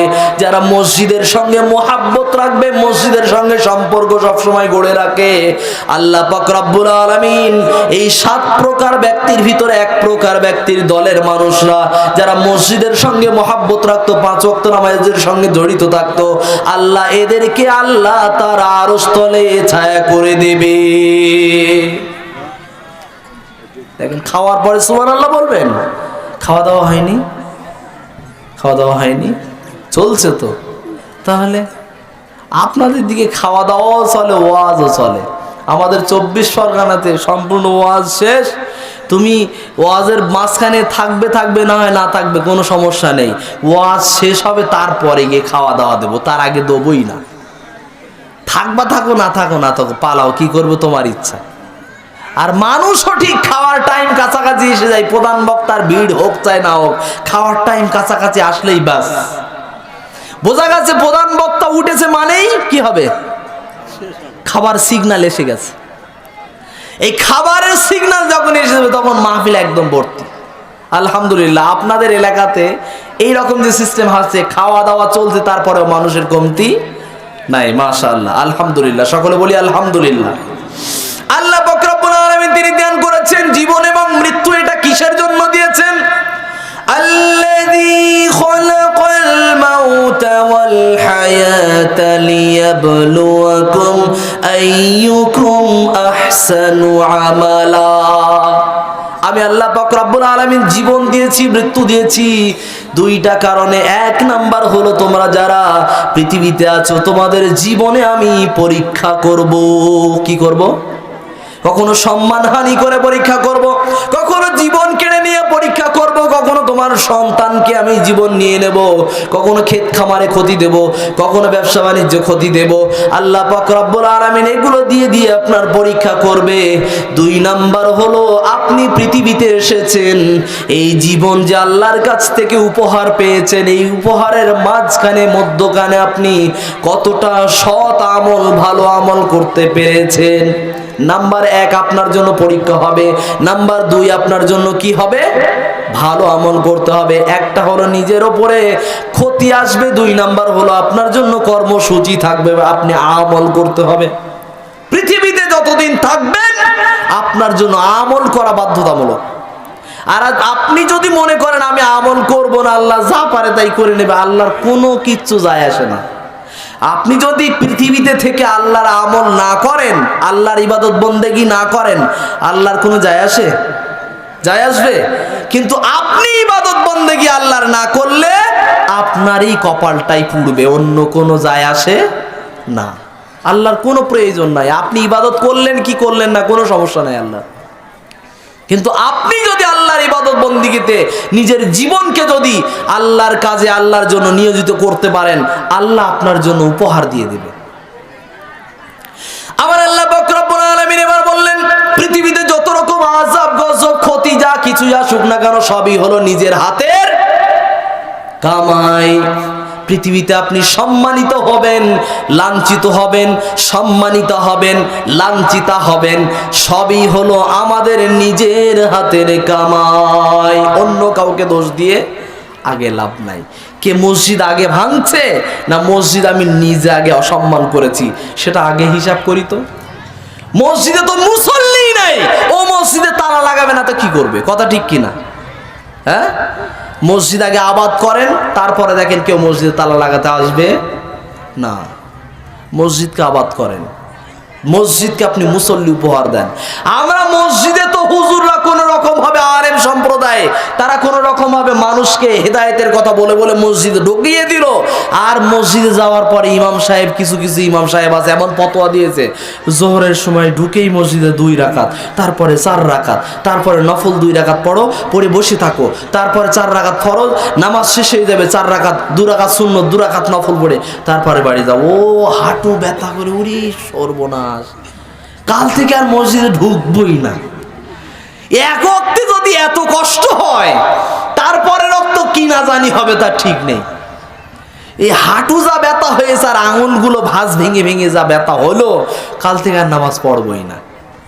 এর জন্য আসলে দায়িত্ব কি ছিল? হিকমত অবলম্বন করতে হতো, একটু বুদ্ধিমত্তার পরিচয় রাখতে হতো। কি করতে হতো? ওকে যখন মুসলমান হয়েছে, মসজিদে যখন ঢুকেছে, নতুন মুসল্লি যখন হয়েছে, ওর জন্য সুযোগ করে দেওয়া দরকার ছিল এটাই, আপনি শুধুমাত্র 4 রাকাত ফরজ পড়েই বাড়িতে চলে যান, কোনো সমস্যা নাই। কথা ঠিক কিনা? এটা উপযুক্ত ছিল। নতুন মুসল্লি মসজিদে ঢুকেছে, বলছে এই তোর গাটের নিচে কাপড়, তোর আর ওজুনি কো, তুই মসজিদ থেকে পালা, তোর ওজুনি তোর নামাজও হবে না। ও তখন বলছে আমার ওজুনি তো তোর বাপের কি? আসলে ওজু না হলে কি নামাজ হবে? ওজু না থাকলে নামাজ হবে? ওর ওই হিসাবের দরকার নেই, ওর এমন ভাবে বলেছে যে তোর ওজুনি তোর নামাজ হবে না, বের হ নামাজ বুঝ করে। আবার ও তখন বলছে আমার ওজুনি তো তোর বাপের কি? এটা কোনো উত্তর হলো? এই উত্তর যখন আপনি করলেন, আপনি যে বললেন কথাটা, এটা তো আপনারও ভুল। আর আপনি যে তাকে এটা সংশোধনের জন্য বললেন, আপনার বলার পদ্ধতিটাও কি ভুল, এটা সঠিক নয়। আপনি তাকে বলতে হতো কি, তোমার গাটের নিচে কিন্তু কাপড় নেমে গেছে, অজুটা হয়তো ভেঙে যেতে পারে, তুমি এক কাজ করো, অজু যদি করে আসো তাহলে আল্লাহ নামাজ তোমার কবুল করে নেবে। আর যদি অজু না করো, হয়তো কি আল্লাহ জানে তোমার নামাজ কবুল হবে কি হবে না, কিন্তু গ্যারান্টি তুমি যদি অজু করে আসো, তোমার প্রত্যেকটা অঙ্গ প্রত্যঙ্গ ধোয়ার বদৌলতে আল্লাহ তোমার নেকিতে তোমার জীবন ভরপুর করে দেবে। বলেন না সুবহানাল্লাহ? এইটা যদি তাকে মনটা ভরিয়ে দিতে পারতেন, যদি তার মনটাকে যদি অন্তত সান্ত্বনা দিতে পারতেন, তাহলে আমার পরে কি কোনো আলোচক আছে? আছে? শেষ করে দেবো? আমি ভাবছি হয়তো কেউ হয়তো এসেছে। আচ্ছা আচ্ছা, না যতক্ষণ পারেন চালান, মানে কালকের মাহফিল একেবারে তো শেষ হয়ে যাবে। এখানেই যদি গলা শেষ করে যায় কালকের, তাদের মন তো শান্তি থাকবে না। আমার আল্লাহ পাক রব্বুল আলামিনের কথা হলো যে মুসল্লি মসজিদে আসলো, তাকে যত্ন করে মসজিদের মেহমান হিসেবে তাকে সাজিয়ে রাখেন, কিন্তু তাকে তাড়ানোর একবারের জন্য ও চেষ্টা করবেন না। আমাদের পুরুষ ভাইয়েরা যখন আমাদের বউদেরকে যখন বলে, বোনদেরকে যখন বলে, এই নামাজ যদি না পড়িস, যদি নামাজ না পড়িস, দেখবি তোর জামা কাপড় কোথার থেকে আসে, আর তোর বাপের বাড়ি তুই পারা, বের হ, নামাজ পড়বি না তো যা, আমার সঙ্গে আর থাকতে হবে না। আছে না? এইটা নামাজ পড়ানোর পদ্ধতি? হ্যাঁ, নামাজ পড়তে বলবেন, বলেন, সমস্যা নাই, কিন্তু এইটা আবার নামাজ পড়ানো কি ধরনের পদ্ধতি? নামাজ না পড়লি যা বাপের বাড়ি যা, এই ধমক যখন দেবেন, এটা বলছে শয়তান বলা করিয়েছে আপনাকে, আপনি তো রাগ অবস্থাতেই বলেছেন। কিন্তু কোরআন সুন্নাহর কথা যখনই বলবেন তখন কি করতে হয়? কি করতে হয়? হিকমত অবলম্বন করতে হয়। কোরআন সুন্নাহর কথা এমন ভালোবেসে বলবেন ও যেন না না বলতে পারে, না শব্দটা যেন মুখে না আনতে পারে। আমি নামাজ পড়বো না, এই শব্দটা যেন না বলতে পারে। আমার ভুল হয়ে গেছে, ঠিক আছে পরে রক্ত থেকে পড়বো, এই শব্দটা যেন সে বলতে বাধ্য হয়ে যায়, সেই রকম ভাবে বলেন। আপনি তুলেছেন কোদালের ডাঁটি, তুলেছেন, নামাজ পড়বি? কোদালের ডাঁটি তুলেছেন, তুলে বলছেন নামাজ পড়বি? ও বলছে হ্যাঁ পড়বো পড়বো পড়বো। যেই তারপরে রক্ত এসে গেছে, শেষ। মানে ওই শুধু মারির ফল ওই এক ওয়াক্ত, বাকি আর হবে না। কিন্তু যদি ভালোবেসে বলেন, ওইটা একটা না চলতেই থাকবে। মেয়েরা তিনটি জিনিস কোনোদিন মনে রাখতে পারে না, খেয়াল করে রাখবেন। মেয়েরা তিনটি জিনিস কোনোদিন মনে রাখতে পারে না। নাম্বার 1, স্বামীর হাতের মার। স্বামী যখন এত মারলো, মেরে যখন বলছে, তখন বলছে তোমার ভাত আমি আর খাবোই না। তারপরের দিন আবার কি? হ্যাঁ, মানে তার মানে কি আপনারা মারবেন বউদেরকে? এই স্বামীরা তো একবার সুযোগ পেয়ে, হুজুর তো বলেছে বউরা তো মনে রাখতে পারে না, প্রত্যেক দিন মারবো, রাত্রি করে ভুলে যাবে। আসলে এইটা না, মানে স্বামীর হাতের 2-4টে যদি চড়ও খায় কোন রকম ভাবে, শাসনের বশে যদি মার খেয়ে পড়ে, তারপরে এটা কিন্তু মনে থাকে না, ওরা ভুলে যায়। 2 নাম্বার, এদের যখন বাচ্চা হয়, কষ্ট যখন হয়, প্রসব বেদনা যখন হয়, তখন এরা বলে যার জীবনে বাচ্চার মা হব না। কিন্তু আবার যখন 1 মাস 2 মাস 4 মাস চলে যায়, আবার ঠিক আল্লাহ তার মনকে সান্ত্বনা দিয়ে দেয়। মা শব্দটা এত মধুর যে শব্দটার সঙ্গে পৃথিবীর সব কিছু হার মেনে যায়। বলবেন না সুবহানাল্লাহ? এই মা শব্দের সঙ্গে তুমি যদি জড়িত হতে চাও, একটু তো কষ্ট করা লাগবে। পৃথিবীর এই হাড় ছেঁড়া রক্ত, এই খরিত রক্ত হওয়া, এই যে কষ্ট, এই কষ্ট যদি একটু করতে পারো, তাহলে তুমি মধুর শব্দ মা শব্দ তোমার সঙ্গে যুক্ত হয়ে যাবে। 3 নাম্বার, মেয়েরা মনে রাখতে পারে না ওয়াজ। স্বামীর ওয়াজ, এই যে করা, প্রতিদিনের যে ওয়াজ করা, এসে এই কোনোদিন মনে থাকবে না। আপনি যখন বলবেন না ওকে, এই তুমি নামাজ পড়ো, নামাজ না পড়লে জাহান্নামী হবে, এতদিন জাহান্নামে থাকতে হবে, এইভাবে জাহান্নামে জ্বালানি থাকবে, তুমি প্রতিদিন বকো কেন? বলো দিন আমি তো সব জানি। যখন প্রতিদিন বলবেন তখন কি বলবে? তুমি অত বকো কেন? বলে যে আমি তো সব জানি, তো অত বকো কেন? চুপ করে থাকো না, আমি জানি, মনে রয়েছে আমার। আসলে কিন্তু ও কি হয়ে যায়, সবে কি ওর বৈশিষ্ট্য ও ভুলে যাবে, এটা নিয়ম। কিন্তু পুরুষদের একবার নামাজ ধরলো, আলহামদুলিল্লাহ, সারা জীবন কম বেশি চলতে থাকে। আর মেয়েদের একটা বাহানা আছে, কি বলেন তো? ওই যে প্রতি মাসে একটু শরীরের অসুস্থতা আসে, এই যে বাহানা, এদের ভিতরে ওই সময়ের পরে শয়তান একটু অলসতা ঢুকিয়ে দেয়। শরীর খারাপ তো সবে তো ঠিক হলো, এই 2-3 দিন পরের তে নামাজ পড়িস কোন, এখন পড়িস নে, ঠিক না? এটা শয়তানের ধোঁকা। শয়তানের কি ধোঁকা? নুরানি ধোঁকা। কি ধোঁকা? ভালো ধোঁকা। মানে নামাজ তো পড়বি, কিন্তু আজকের পড়িস নে, 2-3 দিন পরের থেকে পড়িস কোনি। কথা কি বোঝা গেল? আল্লাহ পাক রব্বুল আলামিন আপনাকে জানিয়েছেন, আপনি আপনার স্ত্রীকে নামাজ পড়াবেন, পড়ান, আমল করাবেন, করান, কিন্তু সেটা হবে হিকমতের দ্বারা। কিন্তু যদি হিকমত অবলম্বন না করেন, তাহলে আপনার ওই জায়গাটা হয়তো কট করে ভেঙে যাবে, অথবা বেশি পেঁচ টাইট দিতে যাবেন, কি হয়ে যাবে? কেটে যাবে।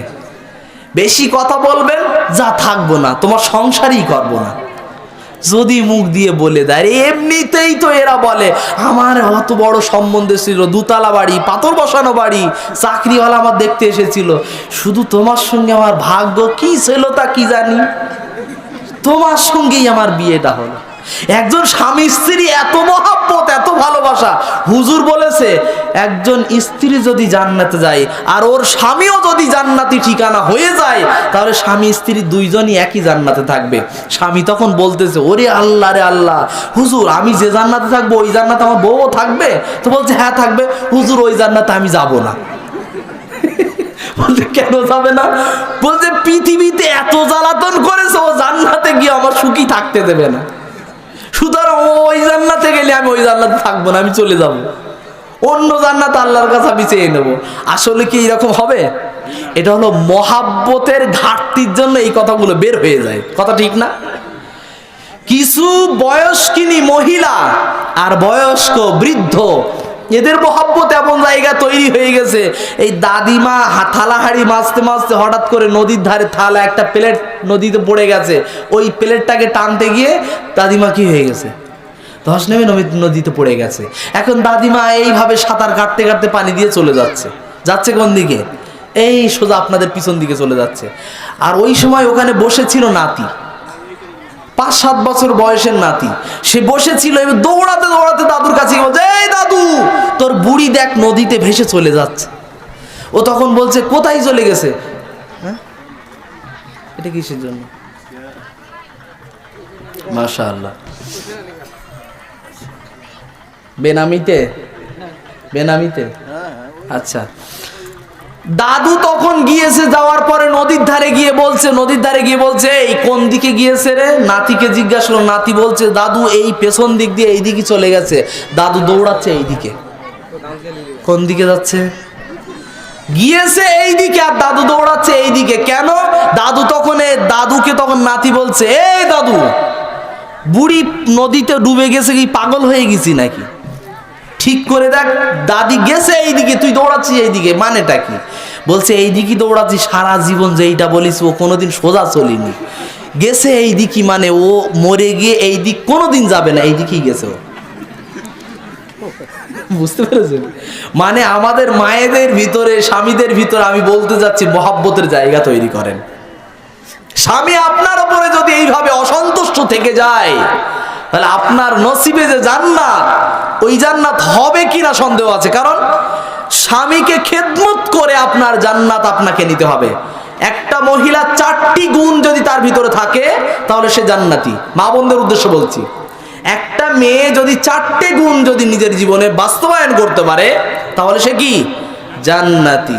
এবং সে যে জান্নাতের 8টি দরজার ভিতরে যে দরজা দিয়ে ইচ্ছা করবে, নিজের ইচ্ছা মতন যে কোনো জান্নাতে প্রবেশ করতে পারবে। সুবহানাল্লাহ বলবো না? মেয়েদের জন্য কত সুযোগ, 4টি কাজ করলে জান্নাতি। ছেলেদের কাজ দেখেন তো, ইনকাম করে খাওয়াতে হবে, মা বাপের খেদমত করতে হবে, মা বাপকে সন্তুষ্ট রাখতে হবে, বউকে সন্তুষ্ট রাখতে হবে, সন্তান মানুষ করতে হবে, ইনকাম করতে হবে, হালাল পথে ইনকাম করতে হবে, লোন নেওয়া না যাবে না, সুদ খাওয়া যাবে না, ঘুষ খাওয়া যাবে না, ঘুষ দেওয়া যাবে না, গরিব অসহায়ের জন্য তারপরেও ধৈর্য ধারণ করতে হবে, পরীক্ষা দিতে হবে, চাষাবাদে ক্ষতি হলে তারপরেও গালাগালি দেওয়া যাবে না, বাতাসকে গালাগালি দেওয়া যাবে না, আবহাওয়াকে গালাগালি দেওয়া যাবে না, আল্লাহকে গালাগালি দেওয়া যাবে না। এত কিছুর পরে পুরুষরা জান্নাতি হবে, তাও কত আমল করে, কত আমল করার পরে। কিন্তু মেয়েরা কয়টি আমলে জান্নাত? 4টি আমল, একদম সহজ। অথচ আল্লাহর রাসূল মিরাজের রাত্রে জাহান্নাম দর্শন করতে গিয়েছেন, দলে ভারী কারা? কারা? মানে এরা এত বড় বড় ফেরেশতা, এরা এমনিই জাহান্নামে যাবে। স্বামী যদি একটুখানি কিছু করেছে, কিছু যদি না এনে দিয়েছে, সাথে সাথেই তুমি আমার কি দিয়েছো, সারা জীবন কিচ্ছু দাওনি। মানে একদিনের ছোট্ট সামান্য অভিযোগেই পৃথিবীর সব শেষ, কিচ্ছু ওরা দেয়নি। এই সামান্য ত্রুটির জন্য আপনাকে জাহান্নামে যাওয়া লাগবে। মেয়েদের 4টি গুণ থাকলে মেয়েরা জান্নাতি। নাম্বার 1 হলো তারা 5 ওয়াক্ত নামাজ পড়বে জামাতের সঙ্গে। জামাতের সঙ্গে মানে ওয়াক্তের সময় নামাজ পড়বে। একটু গরম চা যদি হতো তাহলে ভালো হতো, অথবা গরম পানি। মেয়েদের কি 1 নাম্বার হলো তারা নির্দিষ্ট সময়ে তারা নামাজ পড়বে। ইন্নাস সালাতা কানাত আলাল মুমিনিনা কিতাবাম মাওকুতা।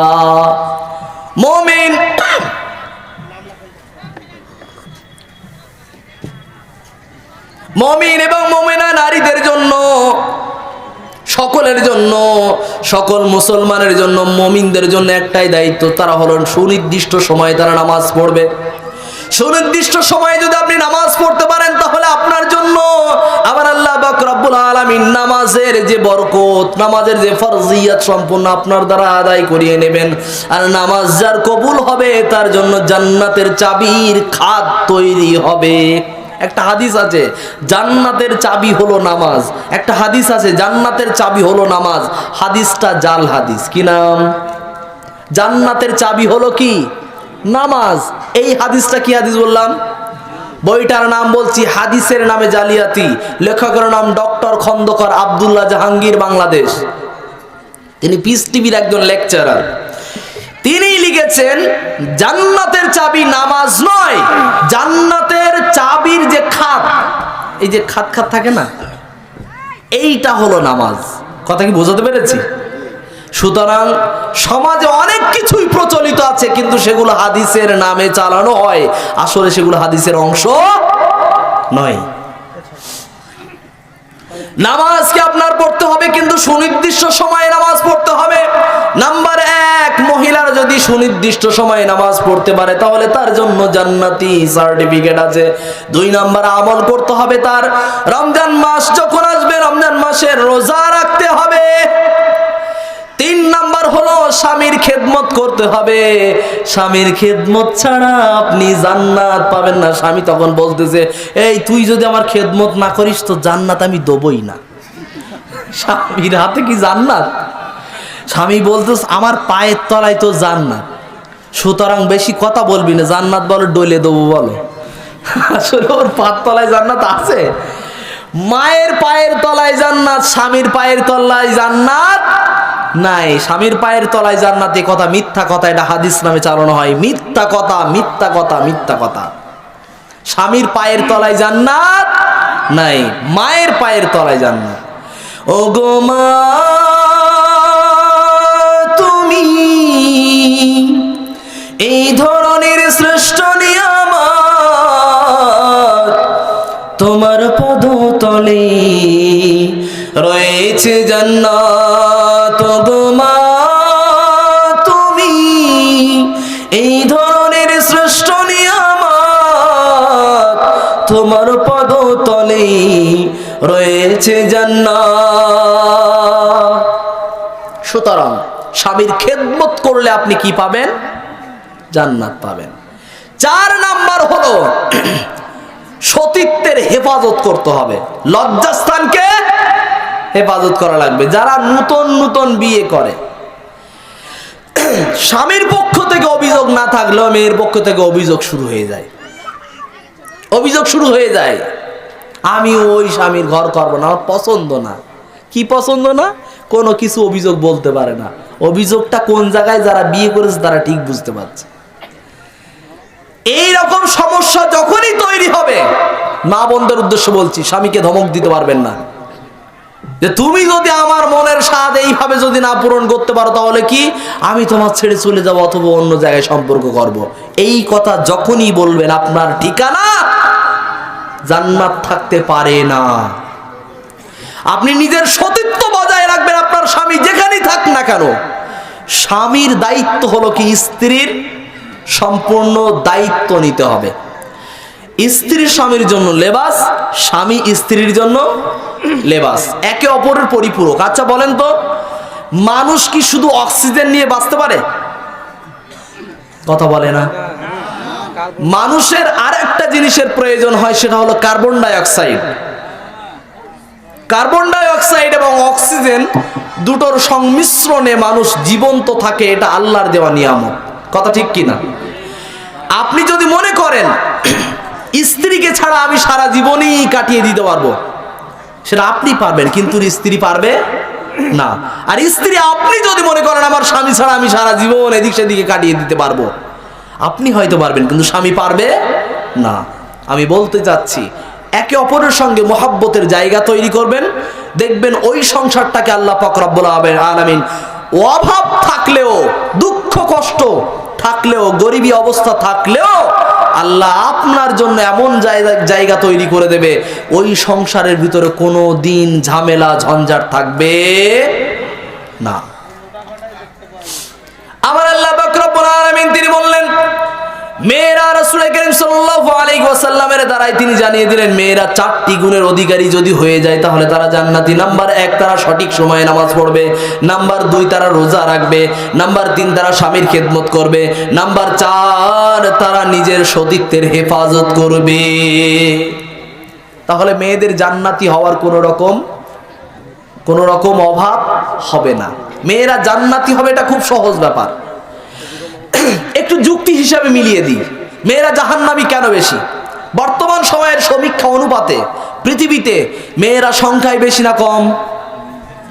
হ্যাঁ, পার্সেন্টে সংখ্যায় বেশি না কম? মেয়েরা পার্সেন্টে, মেয়েরা সংখ্যায় বেশি।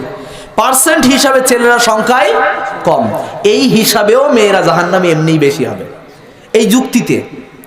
2 নাম্বার কথা, অনেকেই মেয়েরা এইভাবে অভিযোগ করে, আমার স্বামী দ্বিতীয় বিবাহ করবে, এইটা আমি কোনোদিন মেনে নিতে পারবো না, কোনোদিন মেনে নিতে পারবো না। মা বোন, আপনার কাছে অনুরোধ করছি, আপনার 4টি কন্যা সন্তান হয়েছে, খেয়াল করে শুনবেন, 4টি কন্যা সন্তান হয়েছে, একটা ছেলে হয়েছে, তাহলে সন্তান, পুত্র সন্তান কম হয়েছে। 4টি কন্যা সন্তান হয়েছে, 5টা সন্তান আপনার। এই 4টি কন্যা সন্তান যে হয়েছে, এইরকম অনেক বাড়িতে আছে না নাই? আছে না নাই? এইরকম যুক্তি যদি অনেক বাড়িতে থেকে থাকে, আর আপনি যদি বলেন আপনার স্বামীর জায়গাকে আপনি কাউকে ভাগ দেবেন না, আপনার ভালোবাসায় কাউকে সতীন বানাবেন না, তাহলে কি হবে জানেন? পৃথিবীতে মেয়ে সংখ্যা যখন বেশি হয়ে যাবে, তখন যৌনতা, ব্যভিচার করার মেয়েরা নিজে এসে ব্যভিচার করবে। কথা ঠিক কিনা? কথা ঠিক না? নিজের সতীত্বকে বিক্রি করে দেবে কোনো রকম কিছু ভাবনা চিন্তা ছাড়াই। মেয়েদেরকে, যারা যুবতী হয়ে গেছে, গার্জিয়ানদের বলছি, যুবতী হয়ে গেলে মেয়েদের তাড়াতাড়ি বিয়ে দিয়ে দেন। যারা যুবক হয়ে গেছে, যুবক ভাইদের উদ্দেশ্যে বলছি, মা বাবাকে রাজি করান, তাড়াতাড়ি ম্যানেজ করে বিয়ে করেন। এই লাভ ম্যারেজ করে বিয়ে করাও 2 মাসও টিকবে না, 3 মাস পরে ঝগড়া ঝামেলা হবে, ব্রেকআপ। মানে বিয়েটার পরেও ওইভাবে ডিভোর্স হয়ে যাবে, আপনি খুঁজেই পাবেন না। এই তো ঝামেলা, তো বেশি কিছু হতো না তো, বিয়ের আগে এত মহব্বত ছিল, বিয়ের পরে এত ঝামেলা কেন? এর যুক্তি আছে। বিয়ের পরে যে আপনি সময় দিতেন ফোনে কথা বলার জন্য, এখন দিতে পারেন না। 2, বিয়ের পূর্বে যখন আপনি তাকে যা কিছুই দাবি করেছে সবই দিতে পারতেন, কিন্তু এখন সব ইচ্ছা পূরণ করতে পারেন না। পারবেন না কেন? আপনার উপর সংসার আছে, মা বাপকে দেখার ভার আছে, স্ত্রীর জামা কাপড় দিতে হবে, প্লাস সংসারে টাকা দিতে হবে। কি করে দেবেন? তখন মিথ্যা কথা বলে এই দিক সেই দিকে কাটিয়ে দিতেন, এখন মিথ্যা কথা বলতে পারবেন না। আল্লাহ পাক রব্বুল আলামিন আপনার স্বামীকে এখনো বাঁচিয়ে রেখেছেন, এটা অনেক বড় নিয়ামত।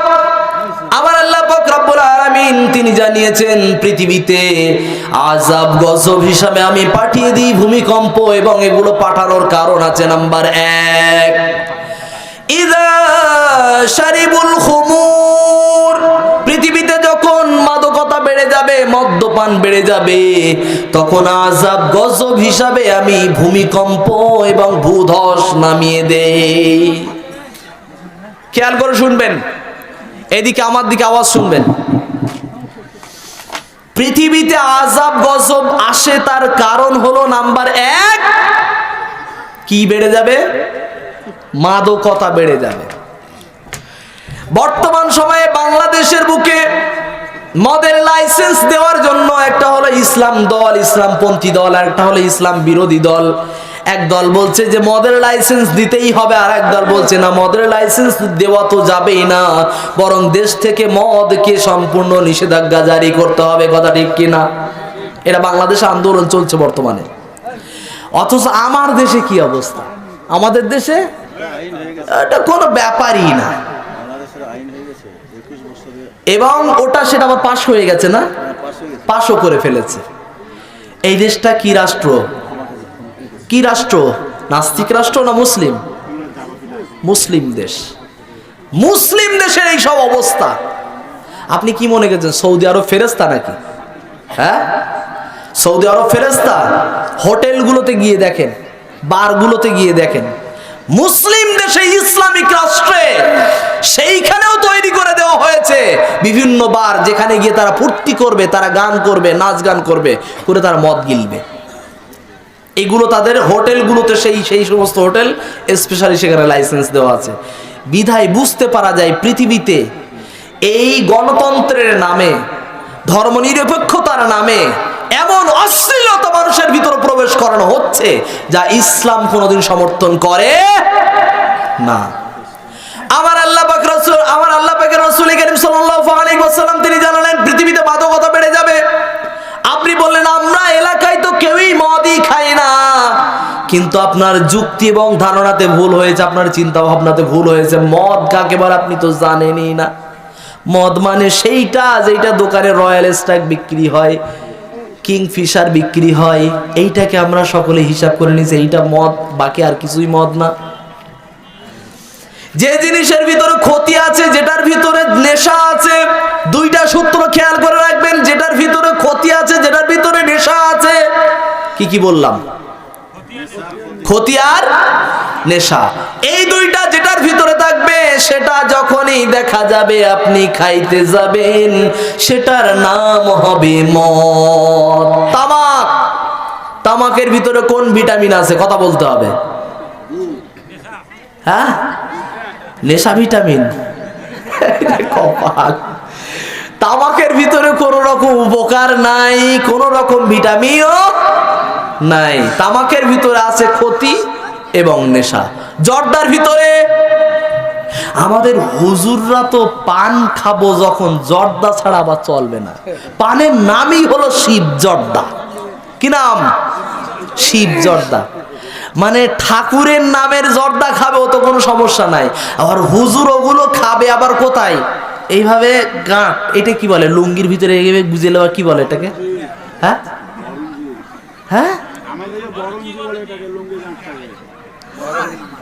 আমি বুঝতেই পারছি না কি শব্দ। হ্যাঁ হ্যাঁ, আমি যেটা বুঝছি ওইটা বলে দেই। হ্যাঁ, লুঙ্গিতে এইভাবে যে গুজে দেওয়া। আচ্ছা, এই যে খৈনি যারা খায় এরা কি ফেরেশতা মনে করে খৈনিটাকে বাইরে রাস্তায় কি ফেলে দিয়ে আসে? যে আমি খানিকটা খেয়েছি, গরু ছাগল তোমরাও এসে এটাকে ভাগে নাও, তোমরাও খেয়ে নিও করে? কুত্তায় কোনোদিন শুনেছেন যে কুত্তা এইভাবে বাড়ি মেরে কোনোদিন বসিয়েছে? হয়েছে?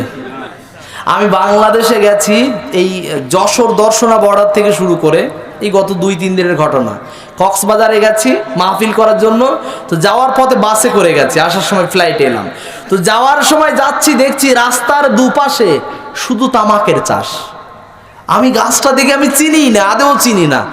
অনেক সময় দেখছি শুধু ওই গাছেই চাষ। আমি ভাবছি ঘাস মতন জঙ্গল মতন, আমাদের দিকেও তো এই টাইপের ঘাস জঙ্গল পড়ে থাকে, এগুলো এইখানে পড়ে আছে কেন, তো চাষ কেন? পরে গিয়ে পাশে যে সহযাত্রী আছে, আমার পাশে যিনি বসে আছেন, তার কাছে জিজ্ঞাসা করলাম, ভাই এগুলো কি জিনিসটা কি? বললো এগুলো তামাক গাছ। তাই বললাম, দেখলাম যে অনেক হুজুররা আগে বলতো তামাক গাছের কোনো বেড়া লাগে না, ওতে কুকুরেও পেশাব করতে যায় না। কেন? যদি ওকে পেশাব করি যদি জ্বালা করে, মানে পেশাব করতেও ভয় করে কুত্তা। সুতরাং এই সমস্ত জিনিস খায় কারা? মুসলমানের বাচ্চা খায়, হুজুররা মুখে দেয় এগুলো।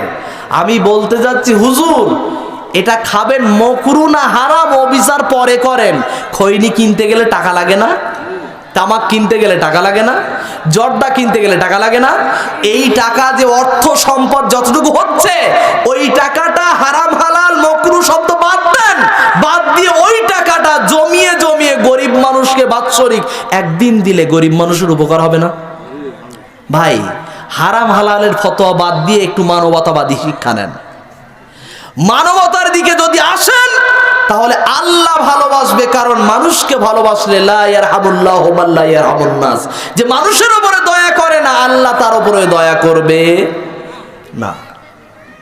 আপনি ওই টাকা হিন্দুকেই দেন না, তাতেও সমস্যা নেই। গরিব মানুষ হিন্দু মানুষকে দেন, মুসলমানকে দেন, আপনার পড়োশীকে দেন, আপনার বাড়ির পাশে এতিম বাচ্চা আছে তাকে দেন। আমরা জলসা মাহফিল দিয়ে বাৎসরিক একবার মাহফিল দেব, 5 লক্ষ টাকা পুরো গ্রাম্যময় আমরা খরচ করতে পারবো। 10 লক্ষ টাকা 50 লক্ষ টাকা খরচ করব, কিন্তু এই 10 লক্ষ টাকাটাই পুরো গ্রাম্যব্যাপী সবাইকে যদি বলা হয় জলসা এবছর আর দেওয়া হবে না, এটা যেহেতু শিক্ষা নেওয়া হয়, কোরআনের শিক্ষা নেওয়া হয়, কোরআনের শিক্ষার জায়গাটা যেহেতু মাদ্রাসা থেকে দেওয়া হয়, সুতরাং ওই টাকাটা পুরোটাই মাদ্রাসায় ইনভেস্ট করতে হবে। আপনারা সকলেই বাড়ি যে 3 কিলো 5 কিলো করে গোস্ত কিনতেন ওই অনুষ্ঠানের জন্য, ওই টাকাটা পুরোটা দেন, মাদ্রাসায় দিয়ে দেন। কেউ দেবে বলেন তো? মুসলমানের হীনমন্যতা কোথায় চলে গেছে দেখেন। শিক্ষার গুরুত্ব কারা ডুবিয়েছে? মুসলমান, তুমিই ডুবিয়েছো। যে মুসলমানের ঘর থেকে পূর্ববর্তী যুগে মুসলমানরাই তৈরি করেছিল কাঁচ। এই কাঁচ আবিষ্কার করার মূলে কারা? মুসলমান। আপনি মুসলমান, আপনার কাছে বলছি, এই যে দর্জি মেশিন, সুচ সেলাই করা আবিষ্কার করেছিল কারা? মুসলমান। আপনি কিন্তু একবার হিসাব করেননি। পৃথিবীতে দেখেন তো কাঁচের কত গুরুত্ব। কোথায় যাবেন কাঁচ নেই, কোথায় বলেন? ক্যামেরাতে যাবেন, মোবাইলে যাবেন, এইটা যেখানে চলছে, এটার মাইকের মেশিনে দেখেন একটা লাইট আছে, সেখানেও কাঁচ লাগানো আছে না? ইলেকট্রিক বোর্ডে যাবেন, ইলেকট্রিক লাইটে যাবেন, যেখানেই যাবেন কাঁচের প্রয়োজন আছেই, কোনো না কোনো ভাবে কাঁচের প্রয়োজন আছে। মুসলমানরা অনেক কিছুই তৈরি করতে পেরেছে, কিন্তু বর্তমানে মাদ্রাসা থেকে এই রকম বিজ্ঞানী তৈরি হচ্ছে না কেন? প্রশ্নবিদ্ধ আসতে পারে না? প্রশ্ন আসবে কি আসবে না? বর্তমান সময়ে পূর্ববর্তী যুগের চিকিৎসকদের মতো নতুন করে মাদ্রাসায় চিকিৎসক ডাক্তার তৈরি হচ্ছে না কেন? এর কারণ হলো মাদ্রাসায় বইপত্র কিনবে, সেই টাকা তোমরা দেবে, তবেই তো তারা পড়বে। সেটা কত দিতে পারো না। যে ছেলেটা সব থেকে মেধাবী ছাত্র তাকে দিচ্ছ মিশনে, আর যে কানা বোকরা কোনো রকম কিছু মুখস্থই করতে পারে না মাদ্রাসায়, যা মাদ্রাসায় গিয়ে পড়ে থাকবে যা। আর মাদ্রাসায় দিয়েছে তো দিয়েছে, একটু যদি মাদ্রাসা থেকে যদি বলা হয় খাওয়া খরচের জন্য অন্তত পক্ষে 300 টাকা মাদ্রাসায় প্রতি মাসে মাসে দেবেন, হ্যাঁ মাদ্রাসা আবার 300 টাকা করে দিচ্ছে, যা ওই মাদ্রাসায় রাখবো না, এই চল ওই মাদ্রাসায় ফেলে দিয়ে আসবো। মানে যে ছেলেটাকে মাদ্রাসায় ভর্তি করেছে, ওখানে একটা প্যাকেটের বস্তা, ওকে তুলবে, ওই দিকে গিয়ে ফেলে দেবে।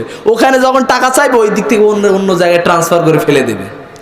বুঝতে পেরেছেন? আমি বলতে চাচ্ছি, মাদ্রাসাগুলোতে অর্থ দেন, গার্জিয়ান অভিভাবকদের উদ্দেশ্যে বলছি, টাকা পয়সা দেন, মাদ্রাসা সচ্ছল হবে। আর যারা আপনারা আছেন, জাকাতের টাকা, সাদাকার টাকা, ফিতরার টাকা, যত রকম যেগুলো আছে, সম্ভব হলে মাদ্রাসাতে নিজের দায়িত্ব নিয়ে নিজে এসে পৌঁছে দিয়ে দেন। যখন মাদ্রাসার বাচ্চাগুলো গ্রামে গ্রামে যখন প্যাকেট ধরে চাল তুলতে যায়, তখন বলে এই ভিক্ষে করার শিক্ষা দেয় তোদের মাদ্রাসায়? বলে কি বলে না? ঠাট্টা করে বলেন কেন? আপনি মুসলমান, এই চালটা দেওয়ার দায়িত্ব ছিল আপনার, নিজে গিয়ে মাদ্রাসায় পৌঁছে দিয়ে আসা। আপনি দেননি বলে আপনার দুয়ারে মাদ্রাসা আসতে বাধ্য হয়েছে। কথা ঠিক কিনা? কেন দেন না? দায়িত্ব নিচ্ছেন না কেন? সমাজ পিছিয়ে যাওয়ার কারণ আপনি নিজে। শিক্ষার গুরুত্ব নিজেই দেননি, তার জন্য মাদ্রাসাতে আজকের ইঞ্জিনিয়ার হচ্ছে না। মাদ্রাসার শিক্ষকদের বেতন কত দিতে পেরেছেন আপনি? কর্তৃপক্ষ, মাদ্রাসা কমিটিকে আমি বলছি না ভাই, আমি সকল মুসলমানের উদ্দেশ্যে কথাটা আমি জ্ঞাত করছি। মসজিদ মাদ্রাসার শিক্ষক, হুজুর, ইমাম, এদের কত করে বেতন দিয়েছেন আপনি? বড্ড বেশি 15,000, তার বেশি দেননি। 2,500, 2,000, 3,000, 5,000, 10,000, আমি একেবারে বেশি ধরলাম। মেটিয়াবুরুজ কলকাতা আমাদের দিকে 15,000 মান্থলি দেওয়া হয়, খুব বেশি 15,000। আবার 5-6,000 বেতন দিয়ে আবার বলে কি জানেন, আপনাদের টাকায় বিশাল বরকত। মানে বরকতে 2 কিলো চাল 5 কিলো হয়ে গেছে। হ্যাঁ, কি মনে করছেন আপনি? হুজুরদের কি পাগল ছাগল পেয়েছেন নাকি আপনি, যে পাম দিয়ে ফুলিয়ে দেবেন বেলুন হয়ে ফেটে যাবে? কিসের পাম দিচ্ছেন আপনি হুজুরকে? বেতন বাড়ান। আর যদি বলেন না খুব খুব বরকত, খুব বরকত, আপনার মেয়েকে ইমাম সাহেবের সঙ্গে বিয়ে দিয়ে দেখেন তো, বরকত কোথায় থাকে বুঝতে পারবেন। মেয়ে যখন বলবে আব্বা আমি শাড়ি চাইলুম দেইনি কো, তখন বুঝবেন কত ধানের কয়টা করে চাল হয়, এবার বুঝতে পারবেন। ইমাম সাহেবের বেতনে বরকত হয়? হ্যাঁ, মাইনে না বাড়িয়েই তুমি বরকত খোঁজো? মুসলমানের বাচ্চা সরকারি মাইনে যে সিস্টেম এসেছে, সাথে সাথে কি করেছে, 2,500 টাকা সরকারি বেতন পাচ্ছে, তো কমিয়ে দাও। ঠিক না বল? কিসের কমেডি ভাই? হীনমন্যতা বন্ধ করেন, ছোট মন মানসিকতা বন্ধ করেন, দেখবেন আল্লাহ বরকত পাঠিয়ে দেবে। আবার আল্লাহ পাক রব্বুল আলামিন দুই নম্বরে তিনি বললেন, এক নম্বরে তিনি কি বলেছেন? মাদকতা বেড়ে যাবে। তো হুজুরদের উদ্দেশ্য বলছি, খৈনি খাওয়া বন্ধ করেন, তামাক খাওয়া বন্ধ করেন, গুল মাজা বন্ধ করেন। আর সকালবেলা বিড়ি খাওয়া মুসলমান এখানে মোটেও নাই। সকালবেলা বিড়ি না খেলে নাকি গা গরম হয় না। আবার কি হয় না? হ্যাঁ, এইটা হলো একদম টাটকা কথা। বিক্রি করার জন্য নাকি? না না না না, চা লাগবে না। জি, দুই নাম্বার কারণ বলে দেই, কালেকশন করতে হবে। দুই নাম্বার খেয়াল করে শুনবেন তাহলে। মদ কোনটাকে বলেছি যে ঢক ঢক করে গেলে এটা মদ, এবং সাথে দুই নাম্বার সূত্র কি বললাম? যার ভিতরে ক্ষতি আছে, যার ভিতরে নেশা আছে, এটা মদ। ভাতের ভিতরে অনেকে বলে ভাত তো প্রতিদিন খাই, তাহলে ভাতটা কি নেশা? জি না, ওতে ক্ষতি নাই, ওটা প্রতিদিন খাওয়া হয় এবং ওতে কি হয় না? নেশাও হয় না, মস্তিষ্ক বিকৃত হয় না। আল্লাহ পাক রব্বুল আলামিনের রাসূল কারীম সাল্লাল্লাহু আলাইহি ওয়াসাল্লাম তিনি বলেন, ওয়াত্তাখাযুল কায়নাত, পৃথিবীতে নাচ গান, অশ্লীল নাচ গান বেড়ে যাবে, নৃত্য বেড়ে যাবে। আমরা মুসলমানরা যখন রক্তদান শিবির করেছি, সেই দিন সন্ধ্যাবেলা বারডান সাঙ্গামা দিয়েছি। আমরা মুসলমানরা যেই দিন অনুষ্ঠান করছি, আবার সেই দিন নিজেরা কি করছে? অনুষ্ঠান করছে। বিয়ে বাড়িতে যখনই বিয়ে বাড়ি হবে, তারপরের দিন নাকি রং মাখামাখি না করলে বিয়ে বাড়ি বলে মনে হয় না, ঠিক কিনা? মানে ও ধরাধরি করবে, ওর কোথা থেকে কালি, চুলোর ভিতর থেকে কালি নেই, ছাই তুলে এনে বলছে যে এইটা রং। কিসের বিয়ে, কিসের অনুষ্ঠান এইটা? ইয়ার কি ফুর্তি করার জন্য বিবাহ? বিবাহ একটি ইবাদত। বিবাহ কি ইবাদত?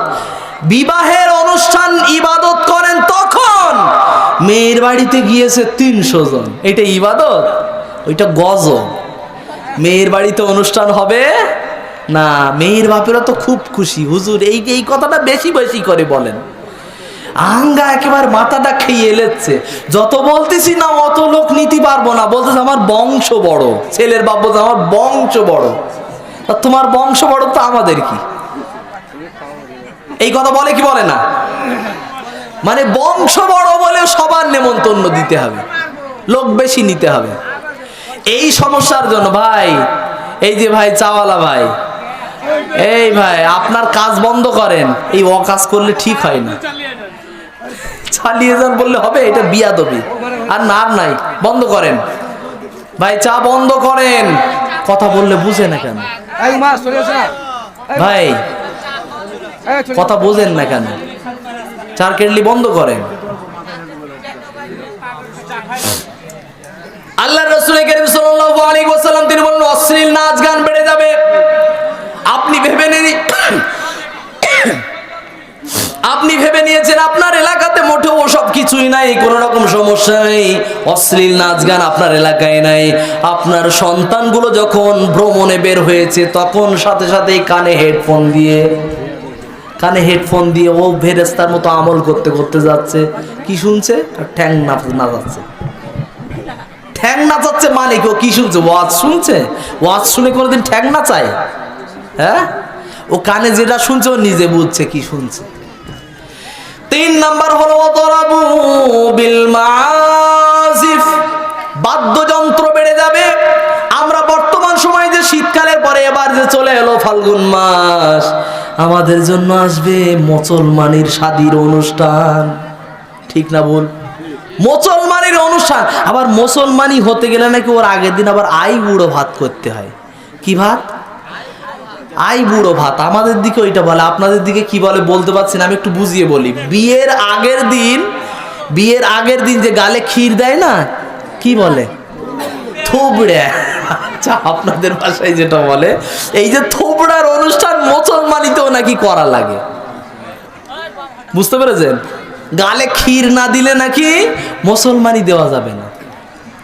আমি মুসলমানদের উদ্দেশ্য বলছি, মুসলমানের অনুষ্ঠানে নিজেও অংশগ্রহণ করতে পারবেন না, অপরকেও যেতে দেবেন না। কথা মনে থাকবে? আবার হুজুরকে নেমন্তন্ন করছে, হুজুর আমার ছেলের মুসলমানে আপনার নেমন্তন্ন থাকলো। হুজুর বলছে আমার গিয়ে কি করতে হবে? বলছে আপনি দুটো খাওয়া দাওয়া করবেন, একটু দোয়া করে দেবেন। কি দোয়া করবে ও? হুজুরকে দোয়া করে দাও, ও আল্লাহ ওইটা ভালো করে দাও তাড়াতাড়ি, এই দোয়া, এইটা আমার দোয়া হলো।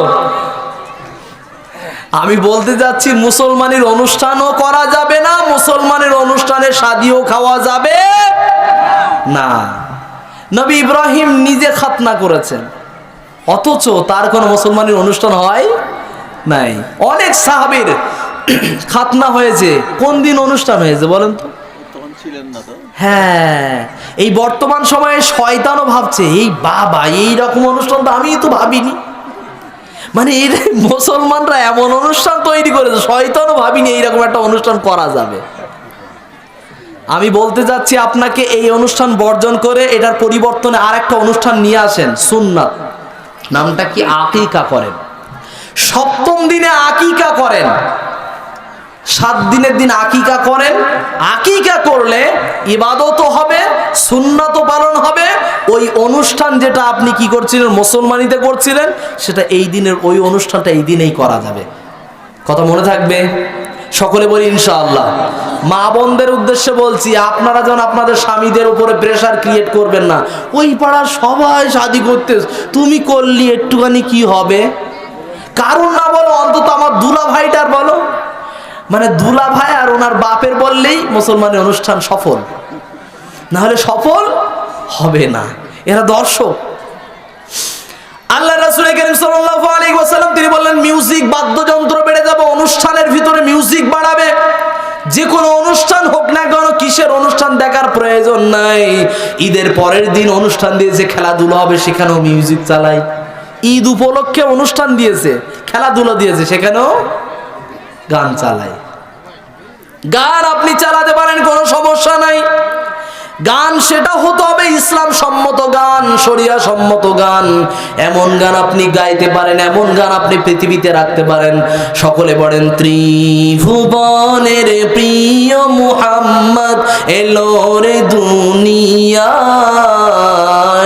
আয় রে সাগর আকাশ বাতাস দেখ বিজোদি আয়। আয় রে সাগর আকাশ বাতাস দেখ বিজোদি আয়। আপনি এই গানগুলো বলেন, আর এই গানে কোনো মিউজিক লাগানো হয়নি, ভালো লাগেনি? ভালো লাগেনি? তা কেন আপনি মিউজিক লাগাবেন? ভাই, মিউজিক লাগানোর কোনো প্রয়োজন নাই। যেটা হালাল সেটা করেন, জীবন আপনার সহজ হবে জান্নাতে যাওয়ার জন্য। কথা ঠিক কিনা? আল্লাহ রাসূল কারীম তিনি বলেন, 4 নাম্বার হলো ওয়াকসিরুজ জিনা, জিনা ব্যভিচার বেড়ে যাবে। আমরা বলছি আমরা তো জিনা ব্যভিচার করি না, কোনো সমস্যা নাই। 14ই ফেব্রুয়ারি শুধু একটা মেয়েকে ফুল দিয়েছেন, এটাই হলো জিনা। কথা বোঝা গেছে?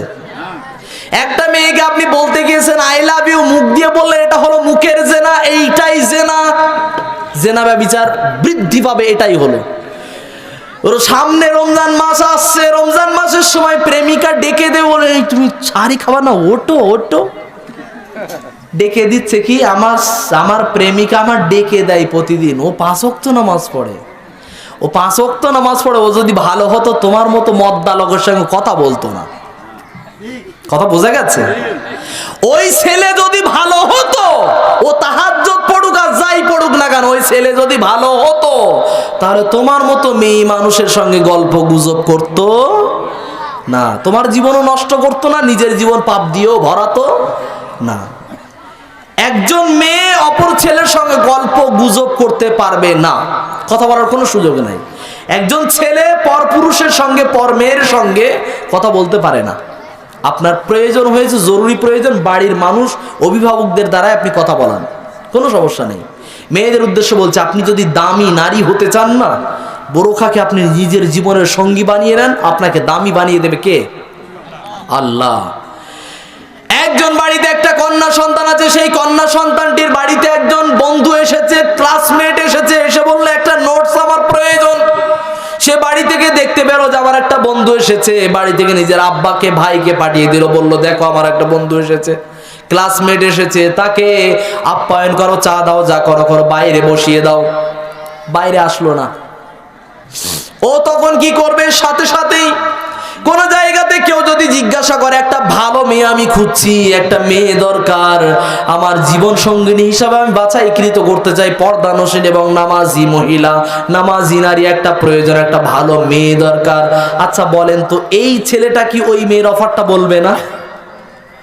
বলবো আমি গ্রামে একটা মেয়ে দেখেছি, সত্যি মেয়ে তো বটেই, যার মুখ কোনোদিন কেউ দেখতে পায়নি, যার বাড়িতে আমি নিজে গিয়েছি তাকে দেখবো বলে, কিন্তু তাও তার মুখ আমি দেখতে পাই নাই, তার সঙ্গে কথা বলার আমার সুযোগও হয়নি। এতে বোঝা যায় যে কথা বলা, মুখের কথা বলারও পর্দা আছে না নাই? কথা বলার পর্দা আছে মেয়েদের। প্রত্যেকের উদ্দেশ্যে বলছি, মা বোন আপনি সতর্ক হন, আপনার জীবনকে ধন্য করিয়ে দেবেন কে? আল্লাহ।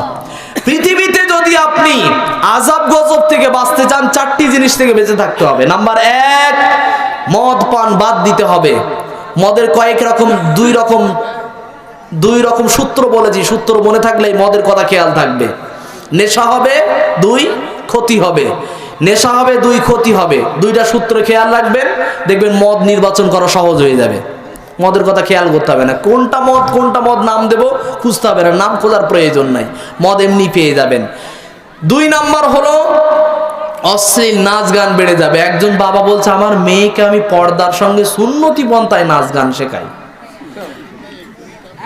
একজন আব্বা বলছে যে আমার মেয়েকে আমি সুন্নতি পন্থায় পর্দার সঙ্গে নাচ গান শেখাই। আচ্ছা বলেন তো পর্দা পরেও যদি সুন্নতি পন্থায় হোক আর যেভাবেই হোক যদি নাচ গান শেখায়, সেটা হালাল হবে? একজন ব্যক্তি বাংলাদেশে রিয়াজ নামে একজন অ্যাক্টর আছে, একজন নায়ক আছে, তার শ্বশুর আত্মহত্যা করার সময় পড়ছে লা ইলাহা ইল্লাল্লাহু মুহাম্মাদুর রাসূলুল্লাহ বলে শুট করে দিল, মরে গেল। আচ্ছা বলেন তো এ কি জান্নাতি হবে? মানে ও আশা করেই মরতেছে আমি আত্মহত্যা করব, লা ইলাহা পড়লে আমার জান্নাত। কথা ঠিক না বল? আচ্ছা আপনি হারাম কাজ করলে সেটার সঙ্গে লা ইলাহা, যদি চুরি করার সময় যদি বিসমিল্লাহ বলেও যদি চুরি করেন তাও তাতে বরকত হবে না। তাতে বরকত একটা হতে পারে, সেটা কি জানেন? ধরা পড়বেন।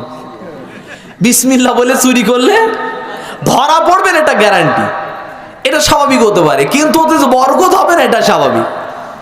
একজন বলছে যে বংশ পরম্পরায় অনেক কিছু তৈরি হয়, বাবা আর ছেলে 2 জন মিলে একটা জায়গায় গেছে, এখন একটা ছেলে এই আম গাছে বসে খুব আম পাড়ছে, আম পেড়ে পেড়ে প্যাকেট ভর্তি করতেছে, আর প্যাকেট নিচে গিয়ে আবার বস্তা ভর্তি করছে। হঠাৎ করে সেই বাগানের মালিক এসে বলছে এই কি অকাজ করতেছিস তুই, আমার গাছের আমগুলো একটাও তো রাখলি নে, কি অবস্থা কি?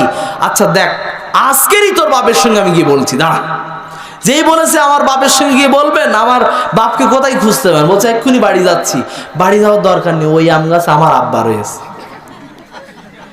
বংশ পরম্পরায় অনেক কিছু পরিবর্তন এসে যায়। নিজে ভালো হন, সন্তান ভালো হবে। নিজে পরিবর্তন হন, সন্তান পরিবর্তন হয়ে যাবে। নিজে পরিবারকে ভালো করতে চান, নিজে ভালো হন, পরিবার শান্তি শৃঙ্খলিত সমাজ আপনার দ্বারাই তৈরি হয়ে যাবে। বলি ইনশাআল্লাহ। আল্লাহ পাক রব্বুল আলামিন যতটুকু কথা শোনালেন, শেষমেশ জেনা ব্যভিচার বেড়ে যাবে। জেনা ব্যভিচার থেকে বাঁচতে গেলে যুবক ছেলেদের তাড়াতাড়ি বিয়ে দিয়ে দেন, যুবতী মেয়েদের তাড়াতাড়ি বিয়ে দিয়ে দেন। আপনি বলছেন আমার ছেলে নিজের পায়ে দাঁড়ায়নি। নিজের পায়ে দাঁড়ায়নি মানে এ আবার কেমন ধরনের? আপনি বলছেন এই নিজের পায়ে দাঁড়ায়নি মানে প্রতিষ্ঠিত হয়নি, এইটা বলতে চাচ্ছেন। ইনকাম করা শেখেনি, তা ইনকাম করা শেখেনি, ও প্রেম করতে শিখেছে কোথা থেকে তাহলে? হ্যাঁ, এর তার মেয়ের সঙ্গে গল্প করতে শিখেছে কেন? এই কাজ বন্ধ করানোর জন্য আপনি তাকে একটা বিয়ে দিয়ে দেন, তাহলে দেখবেন কোনো জায়গাতে এই কুসম্পর্ক, খারাপ সম্পর্ক রাখবে না, ওর স্ত্রীর সঙ্গে সম্পর্ক তৈরি রাখবে। এই জন্য আপনার দ্বারাই যদি 4টে কাজ হয়ে যায়, অভিভাবকের দ্বারাই যদি 3টে কাজ হয়ে যায়, নাম্বার 1 থাকার জায়গা, নাম্বার 2 কাপড়, নাম্বার 3 পেটের ক্ষুধা, এই 3টি কাজ যদি অভিভাবকের দ্বারাই হয়ে যায়, একটা কাজ যেটা নিজের দ্বারাতে হবে সেটা হলো যৌন শক্তি। যদি পুরুষের ভালো থাকে, মেয়ের যদি ভালো থাকে, তাহলে একে অপরের সঙ্গে বিয়ে দিয়ে দেন। অন্য একটা মেয়ের তার যৌন শক্তি আছে, ছেলের যৌন শক্তি আছে, দুজনকে বিয়ে দিয়ে দেন। বাকি যে 3টির দায়িত্ব সেটা হলো ছেলের দায়িত্ব। নাম্বার 1 খাওয়া, নাম্বার 2 বাসস্থান, নাম্বার 3 পোশাক। 3টি দায়িত্ব যদি পরিবারের অভিভাবক যদি নিয়ে নিতে পারে, আপনার ছেলেকে আপনি বিয়ে দেন নির্দ্বিধায় নিশ্চিন্তে। এখন বলবেন আমার ছেলের কেডা মেয়ে দেবে? খোঁজেন, খুঁজে দেখেন, খোঁজ লাগান, ঠিক মেয়ে পাবেন। আল্লাহ আপনার মিলন করিয়ে দেবে ইনশাআল্লাহ। আল্লাহ পাক রব্বুল আলামিন এই জেনা ব্যভিচারের হাত থেকে আমাদের সকলকে যেন বাঁচিয়ে দেন, সকলে বলি আমিন। অবশেষে এখানে যারা যেই কয়জনই আছেন, আপনাদের কাছে ছোট্ট আবদার, মা বোনদের কাছেও আবদার করছি, আপনারা যতটুকু শুনলেন বক্তব্য কি খারাপ হয়েছে? খারাপ লাগছে? তাহলে যতটুকু শুনলেন এই মহাব্বত নিয়ে অন্তত মুসাফিরের কথার অনুরোধের কথাকে রক্ষার্থে আপনাদের সকলের কাছে দাবি, যার কাছে যেমন আছে 500 200 100 যা কিছু আছে নিয়ে চলে আসেন, নিয়ে চলে আসেন। মহিলাদের কাছে ওড়না নিয়ে যান, একজন মহিলাদের কাছে মহিলারা ওড়না নিয়ে যান বা সেইভাবে তোলার ব্যবস্থা করেন। আসেন আপনারা, কি আপনাদের কাছে মোটেও 10 টাকা 20 টাকাও নেই? আসছেন না কেন? আমি ওই 500 টাকা 1000 টাকা 2000 টাকা বলে আর সময় নষ্ট করাবো না, আপনারা নিয়ে আসেন, যে যেমন পারবেন নিয়ে আসেন। ওই বাক্সের কাছে নিয়ে যান অথবা স্টেজে এখানে নিয়ে চলে আসেন। কি ব্যাপার, আপনাদের আঠা লাগানো আছে নাকি? ওঠেন, উঠে চলে আসেন, সকলে উঠে চলে আসেন, মহব্বতের সঙ্গে সকলে আসেন, সকলে আসেন। মাশাআল্লাহ। আমি নাম বলবো না, আমি শেষে শুধুমাত্র এতটুকু বলবো যে দোয়া করব, দোয়ার ভিতরে শুধুমাত্র মুখে দোয়া বলবো, সেইভাবে হয়ে যাবে।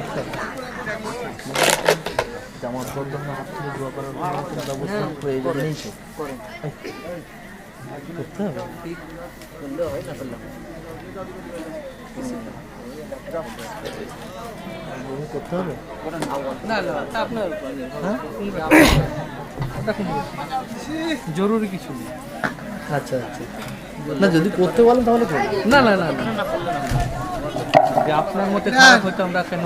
না না না, আলহামদুলিল্লাহ আছে, যা আছে 20-50 এখানে দেখেন।